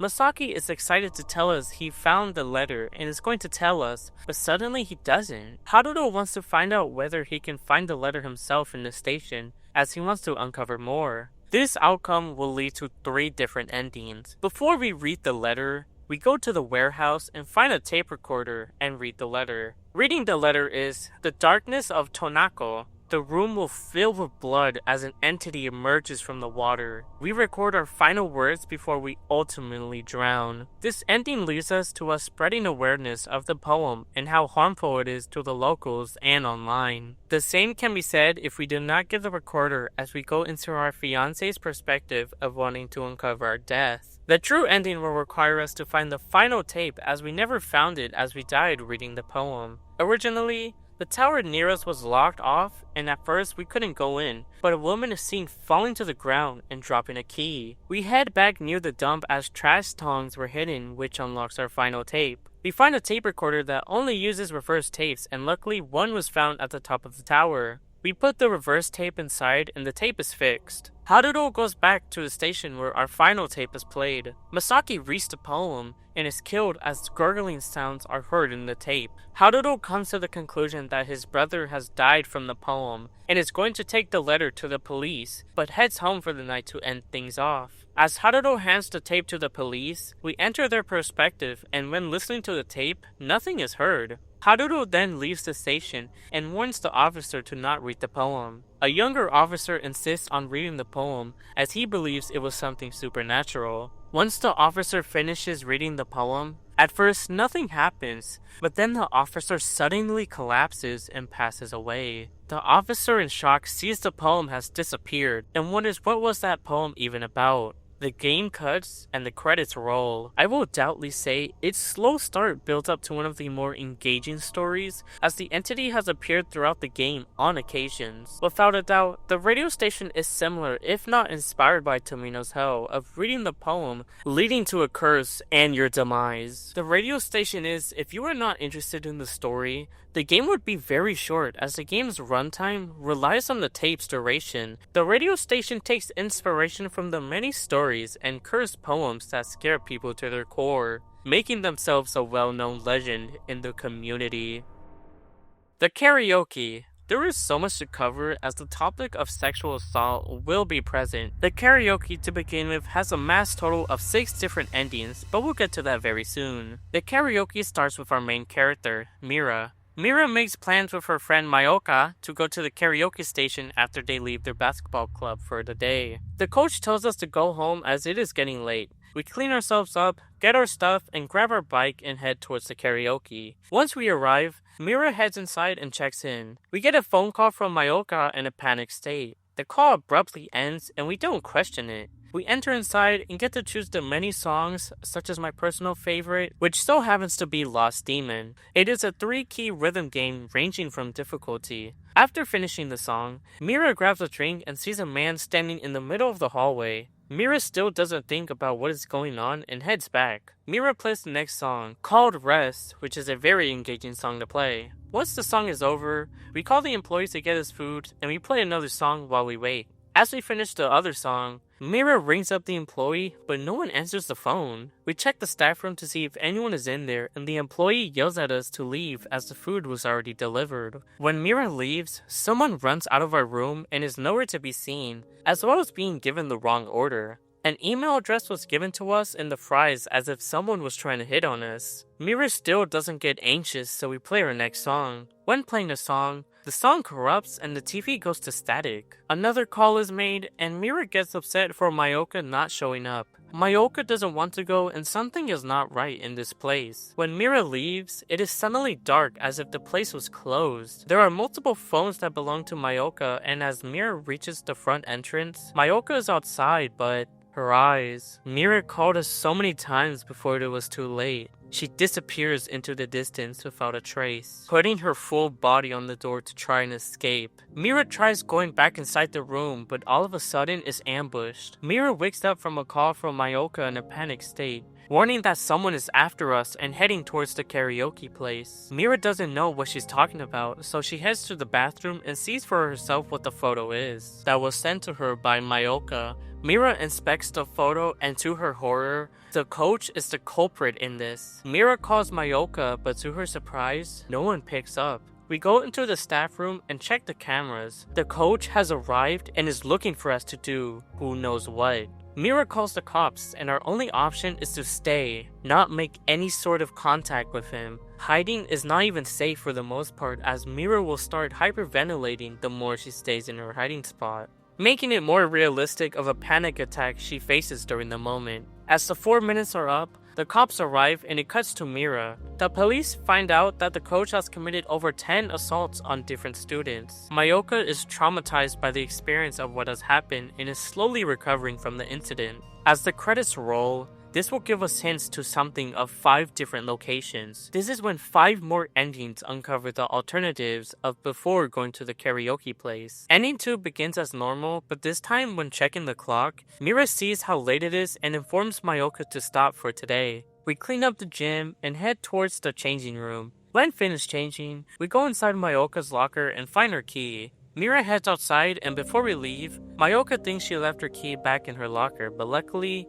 we let her know that we had it. Mayoka and Mira head towards the karaoke place, and nothing happens. No deaths or anything, but 2 kids enjoying the time of their lives. The next ending plays the same as usual, but when in the changing room, we get a close inspection and find a hidden camera underneath the stool in the dressing room. The coach offers to take us home and wait inside his truck. It cuts to black, and Mira was the victim in the assault. It does not state it at all, but we can figure out that it had happened. Mira vents about the hardships of understanding what no child should go through in the first place. Definitely one of the hard-hitting endings. Our next ending goes out the same as the first 2 of checking the time and getting ready. When Mira finds the hidden camera, we don't inform the coach at all and run outside. Our best decision is to go towards the police, and as Mira starts walking, the coach is behind us and wants us to give him the camera. Mira runs straight to the station and tells the officer everything that had went down. Despite the extra precaution the officers took around the school, Mayoka is constantly calling Mira, but she isn't able to pick up her phone calls. All of a sudden, Mira sees how low Mayoka has been, and then she takes matters into her own hands and takes her own life. After everything, she doesn't survive, and now Mira blames herself for never picking up her calls. We go back to the karaoke and face off the coach, but this time, we have the opportunity to kill him. As Mira avoids the coach, a pair of keys are seen on a desk which lead us towards the janitor's room. Sneaking up behind him, we stab him in the back and he falls instantly. The police arrive and take the coach to the hospital. He does not survive, and it is ruled as self-defense. Mira, despite killing one of the worst types of people, brings her guilt as the thought of murdering someone shakes her to her core, as she's now living what she was afraid of doing, only wishing to escape from him. The best ending is now here. This time, as we proceed of going for ending 3, when we sit in the truck, we open the glove box and find a photo album that contains many photos of the female scholars. Mira gets out and runs towards the station. This time the officers arrest the coach and the school brings a counselor to help all the victims who were affected by him. A special cutscene is played and the coach is arrested on scene as all the students stare. Mira and Mayoka look at each other, and now are glad that he will no longer be hurting any more students. The game ends, and the credits roll. The lack of awareness shown through Mira's perspective holds it down, and sort of plays off Mayoka's experience as nothing, as Mira does not suspect after all the calls and even a stalker in her room. She still continues to stay at the karaoke place. It's as if Mira once believes in her head that this mattered more than anything, more than why her friend was late and how the strange occurrences happened in the place was not right. From the many phone calls to even her being outside herself, Mira still chooses to stay and not look for her friend. It was executed really poorly. We don't learn about what happened to the stalker through any of the endings, and it's never brought up again. It's a shame about how much potential there could have been here if there was more time and thought process into its first ending you get when you first start playing. The karaoke still helps itself out at the very least with its more psychological themes, but the rhythmic part of the game is still enjoyable. However, credit is due, as this is one of the many stories that are told through the victims of someone who thought they could trust, which still holds to me as the most psychological horror it can really get.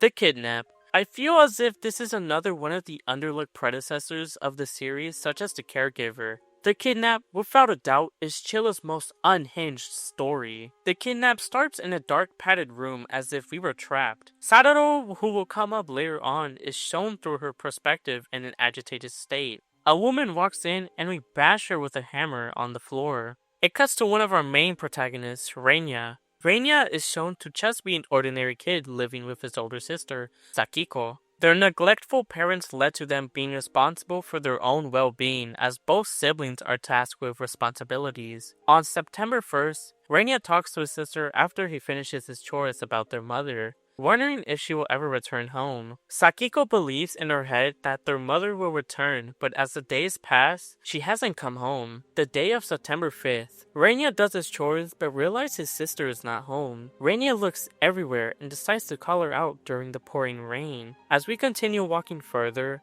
our desperate cry slowly dwindles as our sister is nowhere to be found. 3 days pass by, and it is now September 8th. Reinya is at school, and the teacher urges an important end-of-day meeting about not following any strangers when walking home. Reinya introduces his group of friends, Kaiji, Kohame, and Masahiro, to walk home together as usual. As all 4 kids start walking home, the kids decide to head to the park to play hide and seek. The presence feels close to a slice of life as 4 kids are living ordinary lives in a small town. As Reinya is the seeker, he finds all his friends, and then suddenly, a stranger shows up asking and willing to play hide and seek with them. Freaked out, of course, the kids ask Reinya what to do and have no choice but make the old man the seeker. The smart idea was to leave the man and run away, which is exactly what the group does. They grab their bag and run off. The stranger sees us run off, and without looking back, he disappears. As the kids start walking, Masahiro comes up with an idea for Reinya to steal some snacks from the local shop, since none of them have cash. As Reinya tries to not get caught and successfully gets the snacks, the same stranger is seen in the shop without questioning what we're doing. The group saw the stranger go inside as well and decided it's best they continue walking. As each member of the group gets dropped off, Kohime talks to us about if any suspicious kidnappings happen in a small rural town like this, and the clown sightings near the area. Kohime advises us that we can come over anytime if anything bad happens, foreshadowing the importance of each member in the group later on. Reinya gets home safely and relaxes while doing his homework. Suddenly, as Reinya checks the doorbell camera though, a smiling clown runs off and a note is left on the table. The clown has our sister, and Reinya needs to pop all the balloons in the house on a timer. Once the timer reaches 0 though, Reinya finds an unknown room with a symbol on the door. Opening the door shows our sister in a cage, pleading for help as a clown is watching her, and now us. Reinya wakes up as if it were a dream, and is now questioning all the odd occurrences happening in his area. As Reinya goes downstairs and finds his cat in the closet, the same stranger from the park kidnaps us, but something isn't right. Our sister seems to be joyful in the car ride. Reinya wakes up in a new house, but the rooms look familiar. It is the same room we saw during the beginning of the game, and we can assume now that the person who has kidnapped us was Sadaro, the same kid who was getting yelled at by his mother. The same bloody hammer on the floor used to kill Sadaro's mother helps us escape onto the rooftop to get a better view of how we can escape this house. Reinya sees his sister through the boarded window, but then all of a sudden Sadaro comes home. Reinya rushes to his sister, but we learn the truth. A young child that has no possibility of understanding what has happened. Sakiko wanted all of this to happen. She intentionally planned all of this to get her and Reinya captured by the stranger, just for their mother to notice that they are now missing. Sakiko wanted her mother to see all the things that she has done for her family, and the perfect plan for their mother to love Sakiko. In her sick, twisted fantasy, Reinya decides it is best to get the fuck out of here without getting caught. Looking around, Sadoro is drunk on the floor, and the key to the gate is next to him as well. Believing it was this easy to escape, the stranger ambushes us again and takes us back inside. Reina is now on his own, as his own sister is so delusional she still believes this was the best option. There are different options on how this could end, but our safest bet is to escape the house. As Reina explores the house though, we can learn more about what has gone down in this house, such as finding the corpse of the mother's dismembered body, stashed in the attic like trash, and a diary from the mother about the regret she felt after physically abusing Sadoro. We grab the key for the gate again and take the stranger's bike. As we cycle along the road, the stranger is now following us in a quick chase where we decide on which house of either friend we can go to. Going to Kaiji or Masahira's place will involve the police getting contacted, and result in getting the kidnapper arrested as well, alongside her mother to pick us up at the station. As the kids are dropped off, the mother scolds them for getting her into this sort of mess, as if she made them get into this problem. The mother now abandons them, neglecting the kids once again. This also applies to if we choose to listen to our sister and not escape the house. The day starts off as usual with food getting prepared, but this time, the police show up to the door and everything replays as the previous two alternative endings. If we choose to head back home, the stranger will break in and presumably kill us as the screen cuts to him attacking us. If we look back and listen to Kohime's advice of staying at her place, that is an option we go for and we head straight towards her house. Kohime's mother lets us stay over and we pick up our sister, who was previously staying at the stranger's house who wanted to be left alone at first. The kids are put into foster care and a beautiful scenery of the place is shown. Kids playing and the sun shining, all to be dimmed by the arrival of our mother.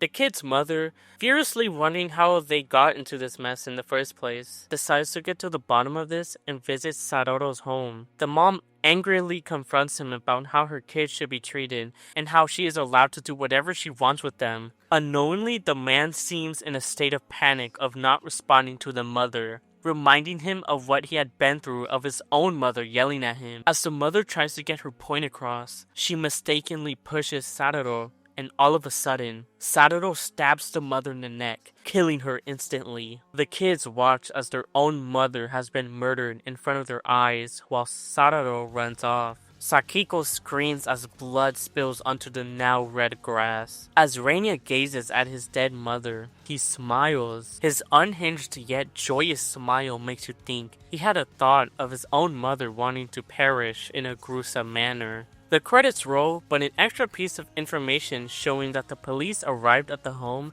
and now discovering the dismembered body of Sadoro's mother hidden in the attic. The game ends and is instantly taken into the menu. The Kidnap can be interpreted as another game dealing with the ever-growing problem of child neglect and abuse shown through its visuals, but its attention gets straight to the point. The game immerses itself into Reina as portrayed to live as an ordinary kid just like everyone else, but has to now endure the lasting trauma he must live with for the rest of his life. The lives between each member of the group are important to each section of the game, and luckily for us, aren't treated like throwaway characters. If we only knew more about how he truly felt about his own mother during the game, the build-up would have had more impact, as this would have given us insight on what could have been Reina's true intention, and what he wanted in this story. The Kidnap, for me at the very least, holds up as one of Chilla's most unsettling stories, as it visualizes the perspective of a young child along with the different types of neglect that can lead to the child's dwindling state of physical and mental health.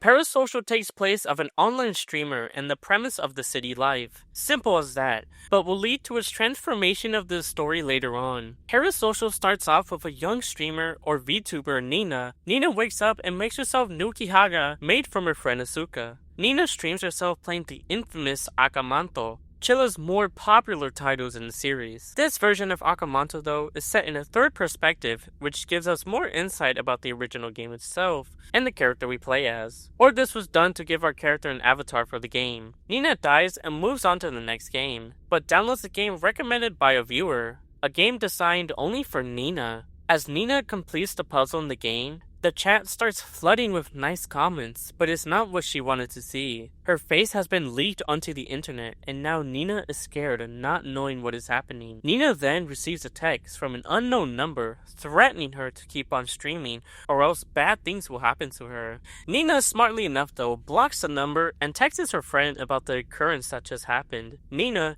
now petrified, Asuka replies and tries to calm her down and asks if they can meet up tomorrow so nothing bad happens to her, such as a stalker coming to her home. The next day happens and an antivirus scan for no malware or any malicious applications in the PC is seen, making Nina relieved. She goes outside to throw out the trash and is suddenly approached by a strange man just staring at her. As she walks back though, we can see him take our trash and walk away. Nina doesn't question what has happened and walks back to her apartment. Luckily, Asuka comes just on time and takes us to Chilla's coffee, the same place located in the closing shift. Nina and Asuka discusses what had happened last night and how much it has freaked her out, also bringing up Nina's ex-boyfriend, which will be hinted at later on. A man in a puff jacket in the cafe will stare at us and even follow us to the elevator as we head back inside to stream again. Nina does not question it once again and continues playing the previous game from yesterday with a new task. As Nina finishes the game, she ends the stream and heads to take a bath. Weirdly enough, the door opens as if someone was spying on us. The next day, Nina decides to do another stream as soon as they wake up and play another game on stream. Nina ends the stream by completing another game and heads to the store to get more groceries, almost getting run over in the process as well. Nina almost had a chance to leave but is stopped by her ex-boyfriend Rikia. Rikia insists on him blocking and reading the messages sent from him. The same man with the puff jacket will ominously follow us all the way towards our apartment. He stares at us in the distance as we go inside and we hit up our friend to consult about what is happening. More weird messages such as an unknown number texting to us of how they're doubting us for all the things we do, and now the manager of the complex sends us a picture of her friend Asuka and the stalker chatting. Nina freaks out and then her VTuber avatar turns on and presumably fries her computer. The stalker now knows where we live and is now attempting to capture us. The doors are locked and with nothing to do, Nina grabs a knife and backstabs the stalker. Literally. The moment we feel free though, we escape but suddenly are killed by a hollowed Asuka, stabbing us in the gut. Luckily, Nina wakes up on the couch so confused and lost, it's best she decides to head towards the police station and talks to an officer privately in the park. At first, Nina puts all of her trust in this officer, yet the conversation seems too convenient for her. Nina streams again, but this game seems different than the others. This time, it almost feels like a simulation of everything that has happened to us. Reaching the end of the game with us streaming shows us footage of the stalker, recording our every move in the building. When we took a bath to even us sleeping, Nina decides best to call anyone else but Asuka to come rescue us, as now, even when we try to defend ourselves, the stalker gives us 30 seconds until he arrives. Nina freakishly leaves the closet, but is now captured by the stalker. Rakia and the manager comes in as the stalker runs away. It cuts to black and tells us that we got back with Rakia for saving us. Also seems too convenient as he comes when we are in need of help. Nina and Rakia go to the coffee shop and meet up with Asuka. She wants to show Nina something that she will never forget. A picture of Rakia handling information to the stalker. The bad ending is straightforward, but what if we were able to take back what we did before? Giving us the option to retry, Nina unblocks Asuka and messages her about the oncoming stalker. Luckily, she arrives on time and Nina discusses everything that has happened and how it's too much for her. Asuka agrees to stay over her place so Nina can stream her game. Everything plays out as before when Nina plays the game of her being seen in-game, but Nina calls Asuka, but her phone can be heard ringing next door. Nina goes to the other room next to hers and finds out the stalker had been watching Nina this whole time. He was always there. Nina also finds Asuka tied up in the bathroom and tells her to run to the police station immediately. Nina runs for her life, running past everyone who tries to interact with her. She can only trust herself in this situation as now everyone seems too coincidental to be much in her favor. Nina runs past the officer she thought she could trust and heads towards the station. It cuts to a live broadcast of what appears to be our stalker, but not just him. Everyone we've met was a part of this plan all along. From the building manager to even the officer were a part of this scheme all along, admitting to the charges. Now, Nina and Asuka discuss future plans of moving out and certain games Nina should play on stream, thus being the convenience store. A nice promotional end to an engaging story. The game ends and the credits roll, giving us the good ending. Parasocial can be interpreted as having little to no horror elements while having predictable jump scares. It doesn't lack on its engaging story of a streamer who has to deal with the idea and reality of being stalked. I believe for this exception, you can have no horror elements or have an immersive experience to still be considered scary, but make up for it for the narrative it gives as the reality of the many streamers and content creators who deal with stalkers and psychotic fans can already be psychological enough even if you don't make content yourself on a platform. But I digress. The idea of it is already horrifyingly enough if it is done appropriately, making you believe that you can't trust anyone in the work field you are in, and even trusted people in your community with power, such as moderators and collaborators. Parasocial will be one of the few hidden gems in this franchise, as the idea of trust can be thrown away so easily, including the manipulation and the tone of empathy play into this narrative.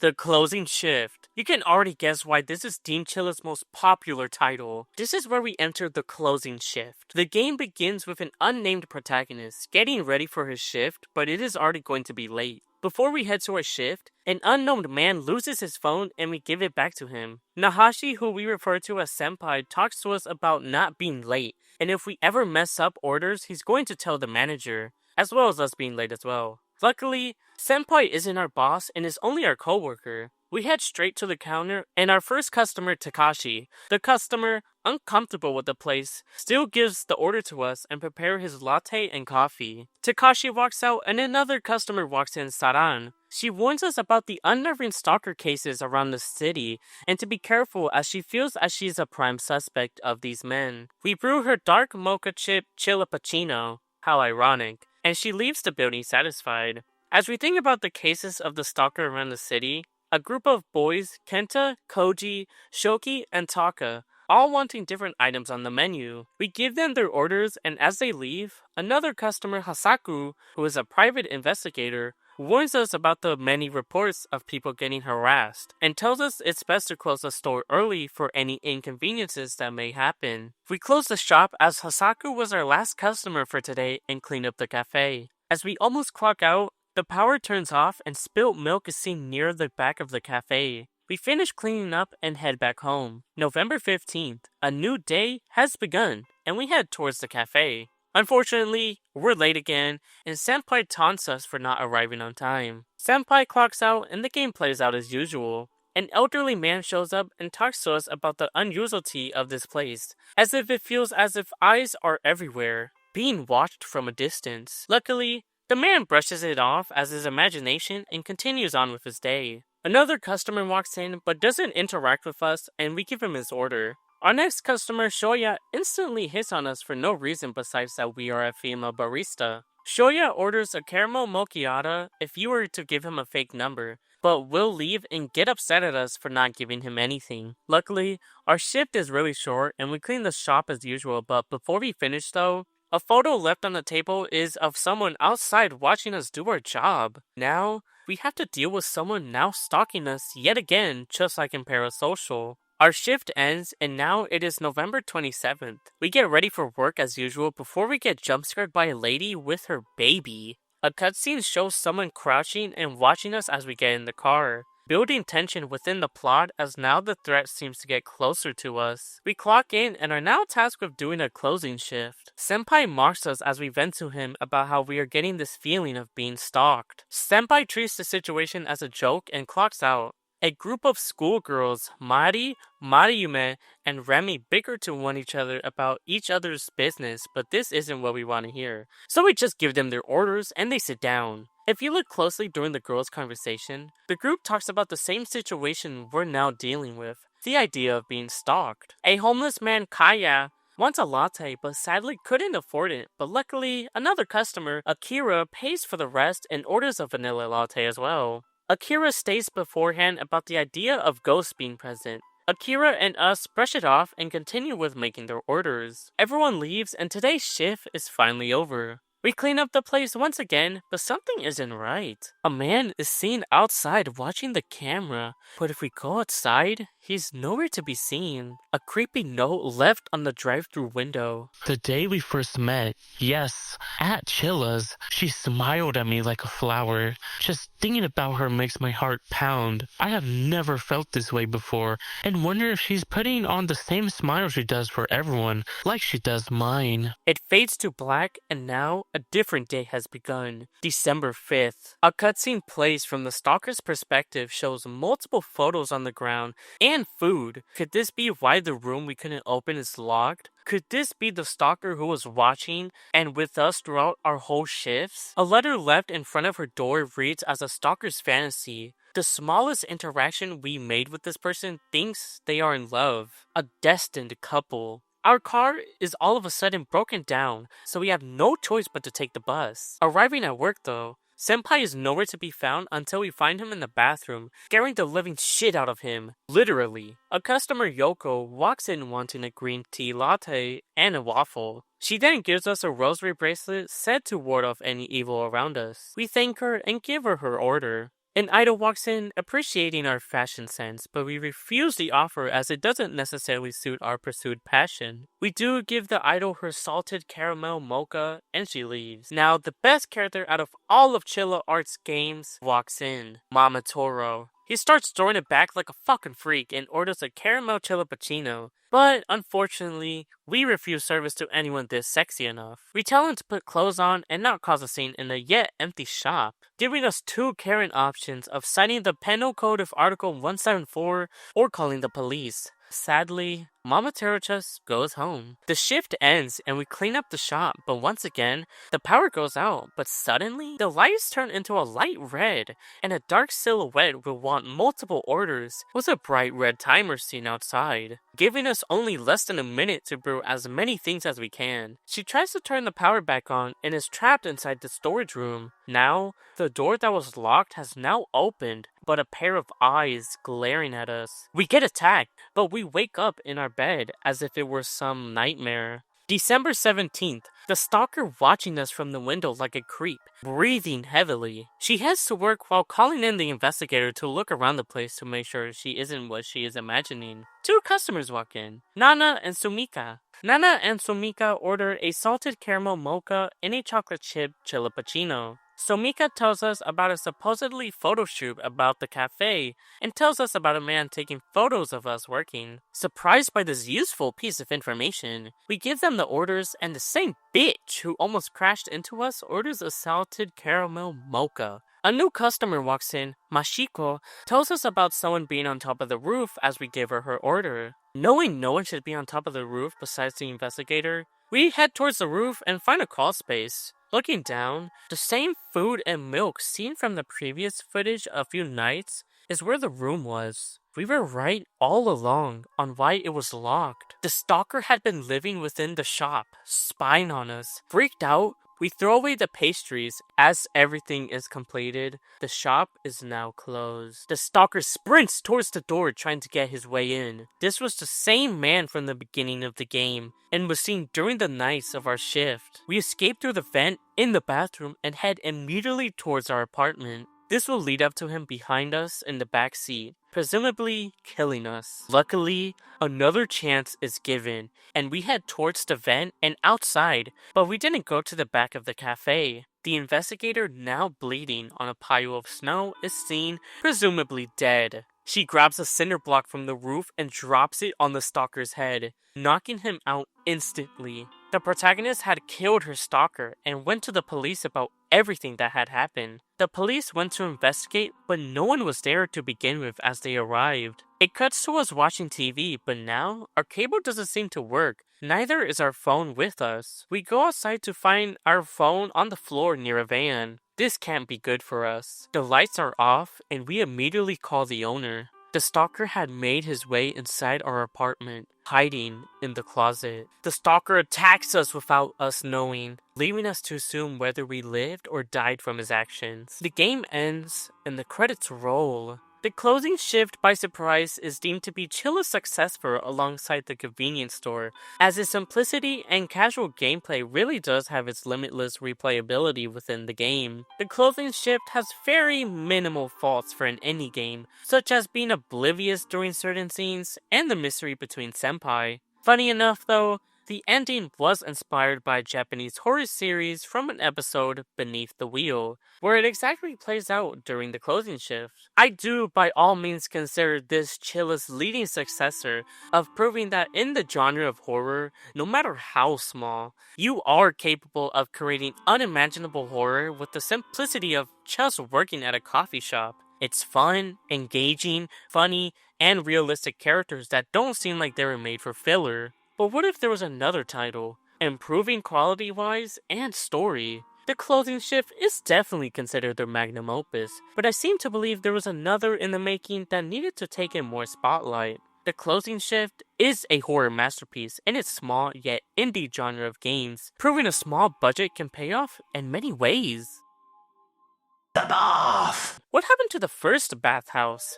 Unfortunately, it was deemed unplayable due to the massive game-breaking bugs, but the first Bathhouse plays out the same as its enhanced version does. This time, more graphically better, and expanding on the game's universe. The Bathhouse begins a week before the current day. The owner gives us instructions on how the bathhouse should be regulated, and we are tasked with cleaning up before we can leave. As we finish cleaning up and enter the spa room, oddly enough, the door gets locked and hair starts flooding the room. Looking up at the woman covered in hair surprises us from the top and cuts to a woman taking a bath.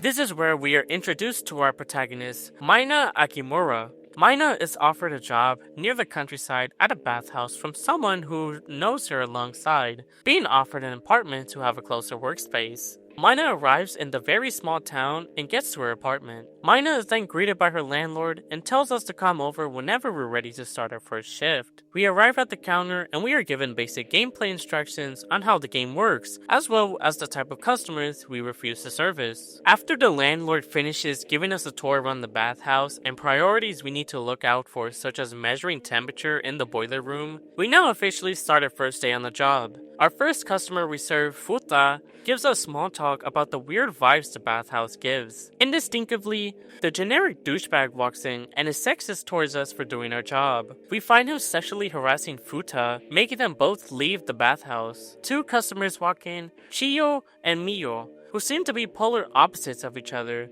one being kind and sweet while the other being bitter and rude. Our next customer, Ray, interested in Mina, gives us small talk and walks straight towards the bathhouse. As Mina finishes wrapping up and serving the customers, the landlord stops by, congratulating us on our first day, and before we can head home, we gotta clean the mess people left in the bathhouse, but weirdly enough, a child warns us about the spirit that lingers in the building. As we finish cleaning up the place, a disembodied voice who claims to be an employee needs help with bathing, and Mina does the same before she heads home. Mina will see weird occurrences when bathing, such as monkeys running around and a man in the woman's stall. Mina going to the men's stall, finding monkeys everywhere. We see the naked body of Ray. The guy who had tried hitting on us becomes the target, and hair flows out his mouth like a parasite. The next day begins, and we head to work as usual on our second day. Mina tells the landlord about the incident last night and just believed that he was intoxicated, and how monkeys are common in this small town. Mina doesn't respond and heads straight to work. Mina experiences the weird interactions she has when serving the customers, such as very sexist and rude customers. You occasionally get the very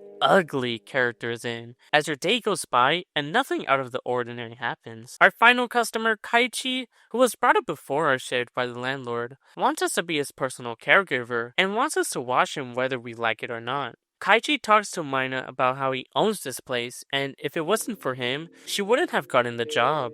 Kaichi also offers her the opportunity to work for him, but when Mina declines, he gets furious, but suddenly, he turns pale, and his nose starts bleeding tremendously. Kaiichi walks out without saying a word, not knowing how to express the incident that just happened. Mina wraps up for today and cleans up like usual. Mina washes herself and heads towards the bath. As she finishes giving the rubber ducky to the disembodied voice multiple times, a lifeless corpse will rise from above and emerge from the water. Our third day of the shift has begun, and Mina has had enough and doesn't even want to work at the bathhouse anymore. The landlord visits us and tries to convince Mina about how it is a coincidence since we are in a rural area and there are very little people for us to interact with besides the customers. He recommends going to the shrine near the apartments and talking to the priest about the phenomenon happening at the bathhouse. The priest blesses us, but he thinks we've met before. Mina doesn't say much as she isn't sure if they have, but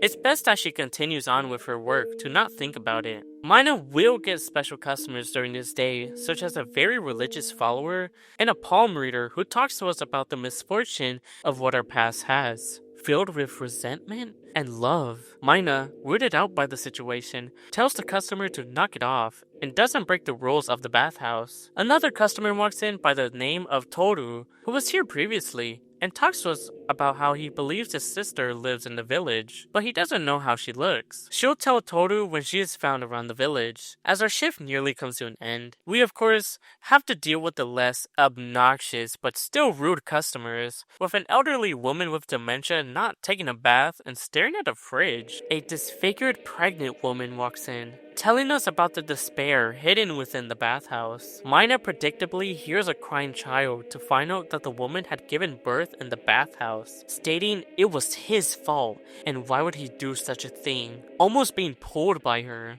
Mina silently is glad the shift is over and cleans up the bathhouse. We bathe as usual but don't want to shower after the haunting experience we've had the past 2 days. Mina decides best to go into the sauna, but will see a silhouette of a woman walking in. She takes a bath and heads back into the sauna to clean herself once again. A large hand will grab us and a woman walking on all fours runs away out of the sauna. The lady is nowhere to be seen until we hear an elderly woman scream. The same woman hadn't left and only wanted milk. Once returning, the woman named Matsuno will snatch a bracelet from us and start going insane about her daughter Yoko. Matsuno will start teleporting around the building and all of a sudden, furniture and the lights will flicker aggressively as then Matsuno will jump scare us.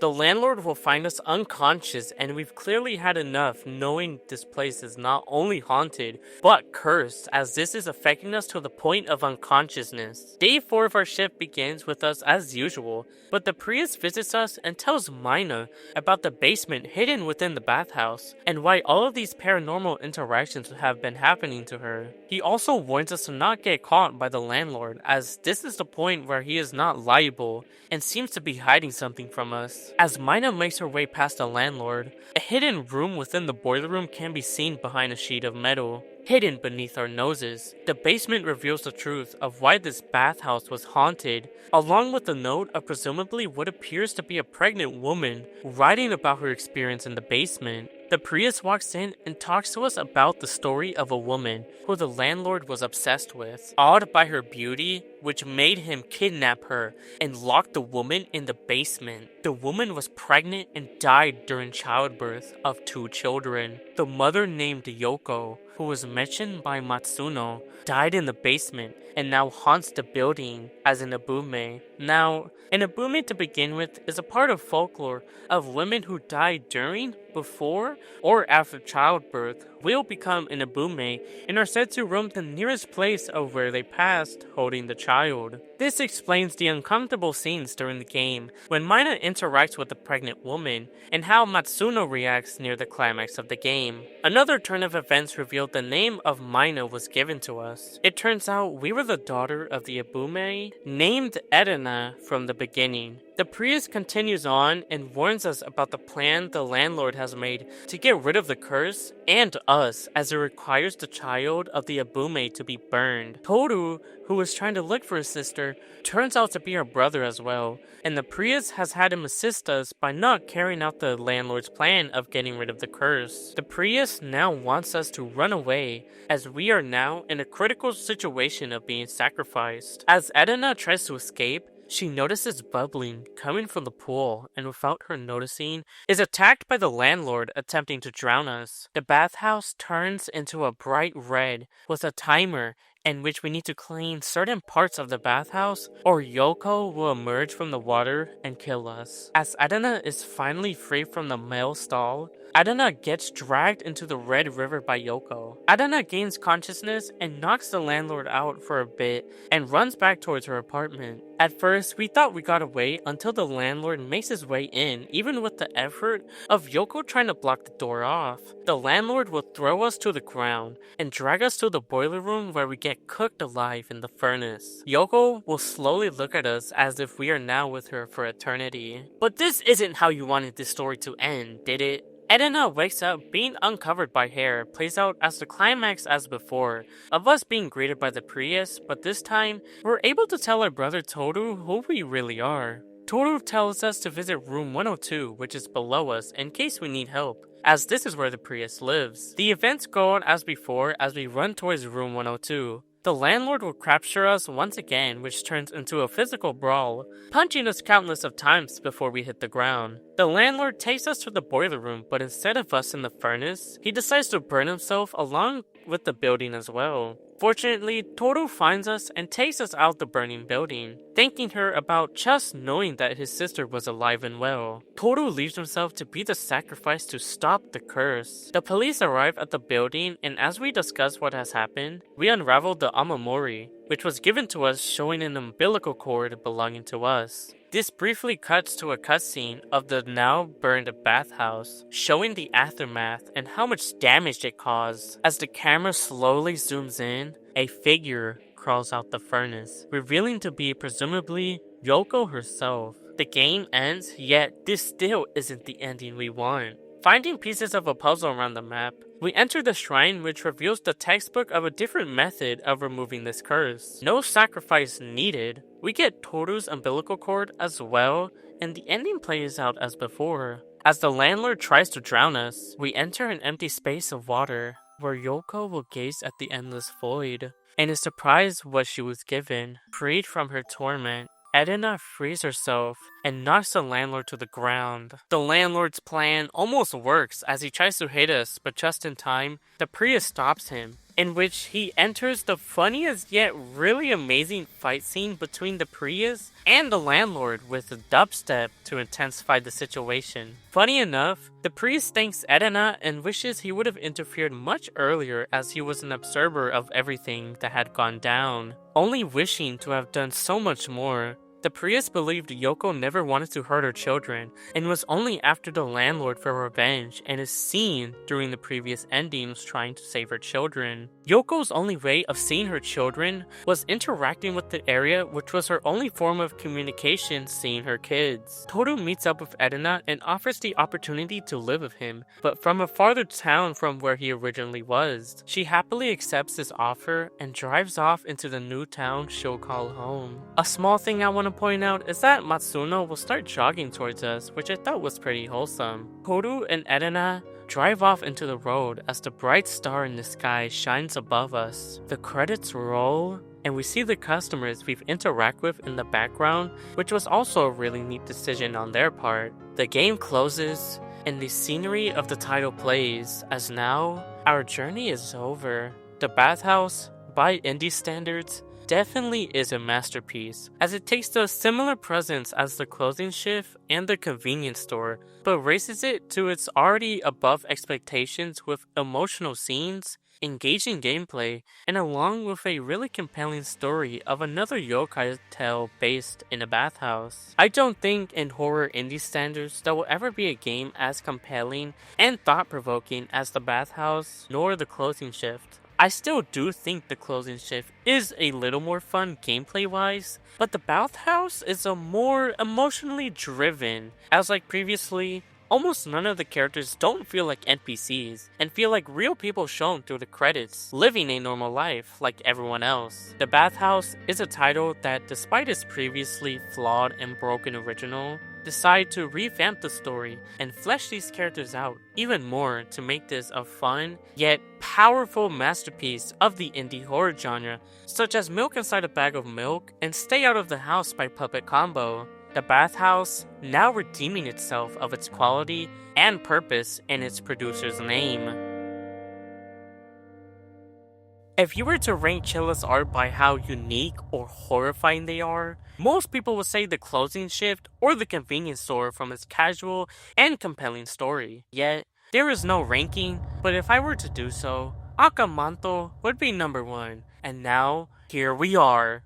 Manto has such an atmospheric tone to the premise of its game. Manto opens up with 2 bullies, Maiko and Haruna, who trap our protagonist in this abandoned school after we were getting too close with Maiko's partner. Trapped and alone, we have no choice but to enter inside the school and make our way out of here. I need to explain first what Manto is, since this is based on another yokai. The tale usually is told through different variations, but most of the time, a male figure dressed in a red cloak, although these are one of the very few variations of the story, as there are a couple interpretations of how the Manto kills you.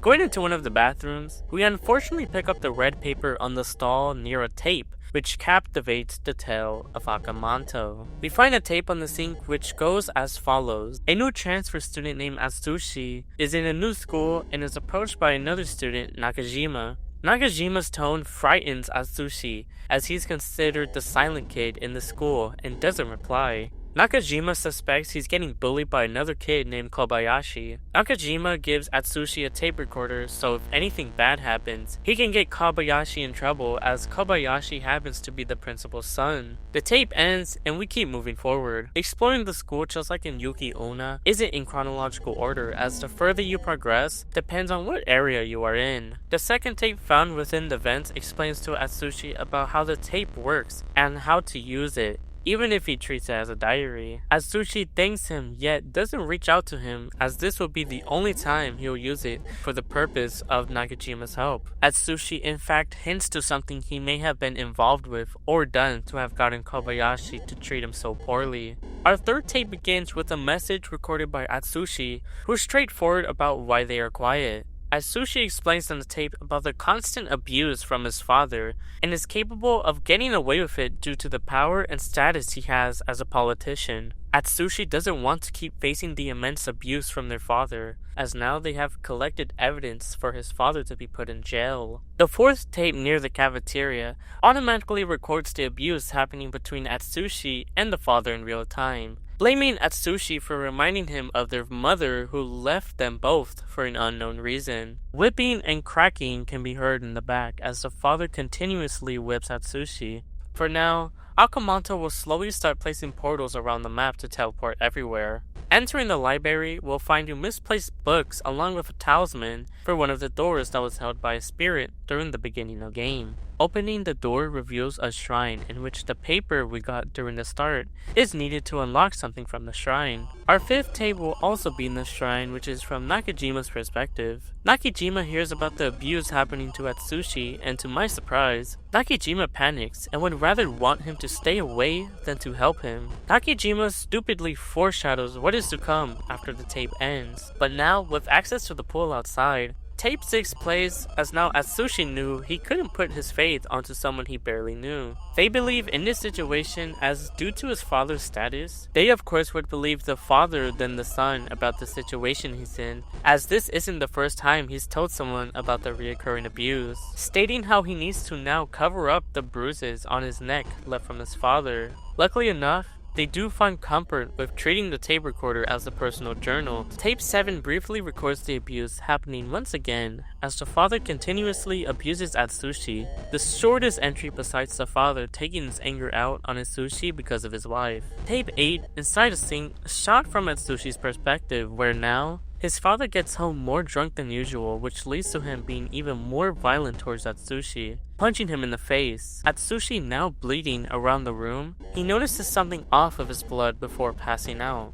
With only 2 more tapes, tape 9, hidden within the library, is introduced to a new character, Tanaka. He expresses to Nakajima about the recent suicide that had happened, as Nakajima was in charge of caring for Atsushi. Nakajima in graphic detail explains the trauma Atsushi had been going through, alongside the bullying and his father continuously abusing him, which causes him to inflict the most amount of pain possible on himself. Tanaka brings up how Atsushi's sudden disappearance possibly led to the politician mutilated beyond recognition, as now his body was torn to small pieces. Tanaka believes after his son's constant neglect and abuse led to him getting his reputation ruined, he decided to take matters into his own hands. Nakajima in silence, Tanaka tries talking to him before the tape ends. Now, this is where we enter phase 2. Akamanto's loud screech based on how far you've gotten will roam the halls more often, run faster, and become darker to blend in with the environment in the already dimmed school.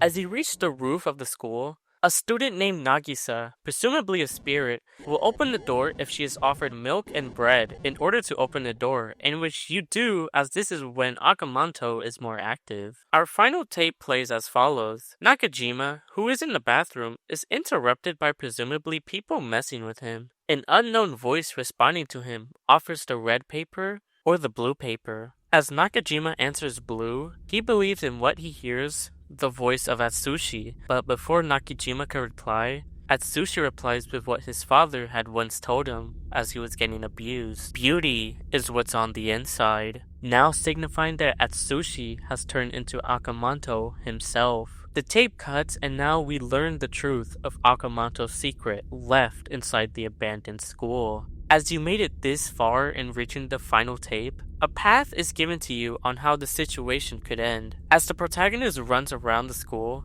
you'll find different anatomy parts in certain locations, and once all the pieces are found and completed, the anatomy model will hand us a rope in which we need to escape. Luckily, since we already had the roof open, we can escape and get out of the school. It fades to black as the girl runs to the police, and after investigating the school, there seems to be no trace of Akamanto. The next day in disbelief, a 16-year-old high schooler was brutally murdered and warns the public of traveling alone during the night. Now, what if Akamanto can be killed? As you progress, the shrine requires a total of 7 papers, in which will give us the Kusanagi no Serugi, considered in Japanese history as a legendary sword. Giving us the chance to put this to an end, stabbing Akamanto in the chest as he slowly collapses onto the floor. The girl, staring at the lifeless corpse, runs out of the building for her life, returning home safely. A new day has begun, and the protagonist believes that killing someone like Akamanto is not surreal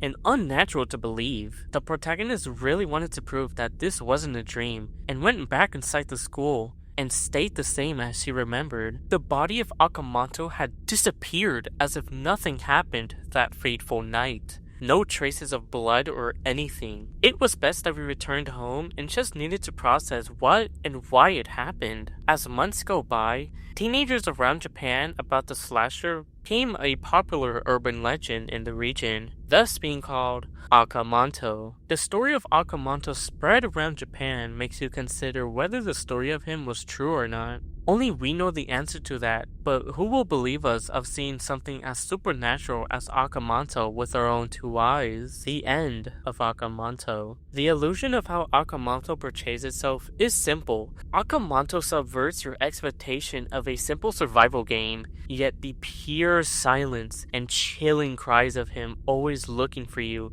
is one of the many contributing factors of how perfect psychological horror it can get. Akamanto, praised by many for its flawless scares and riveting tension, puts itself as one of, if not the best indie horror psychological game it puts itself to be. It's without a doubt is Chilla's magnum opus, as not only this was its rise into the spotlight in the vast community it now rules, with its aesthetically pleasing and virtually horrifying concept of a magnificent piece of eye candy to gaze upon. Akamanto will forever live down as one of the few horror titles in its genre to forever petrify most people and hold its place as a gem in the horror franchise.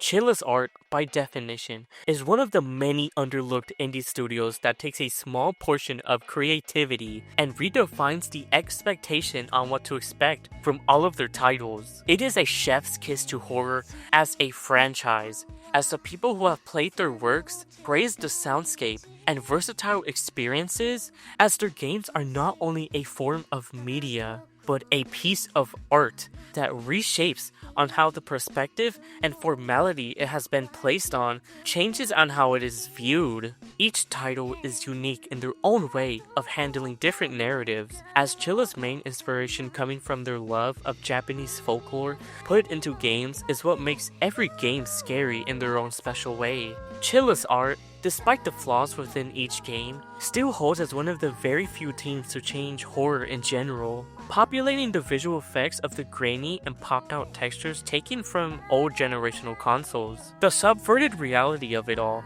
is how consistent and cohesive many of the stories follow. The J-horror medium popularized with the many captivating titles such as The Closing Shift and Akamanto. Real life or folklore each grasp onto the concept and turn itself into the definition of true horror. Chilla's art, by definition, is not only improving the quality of Japanese horror, but the psychological horror genre as a whole, as they repurpose on what it means to immerse yourself into the psychological events played through its franchise.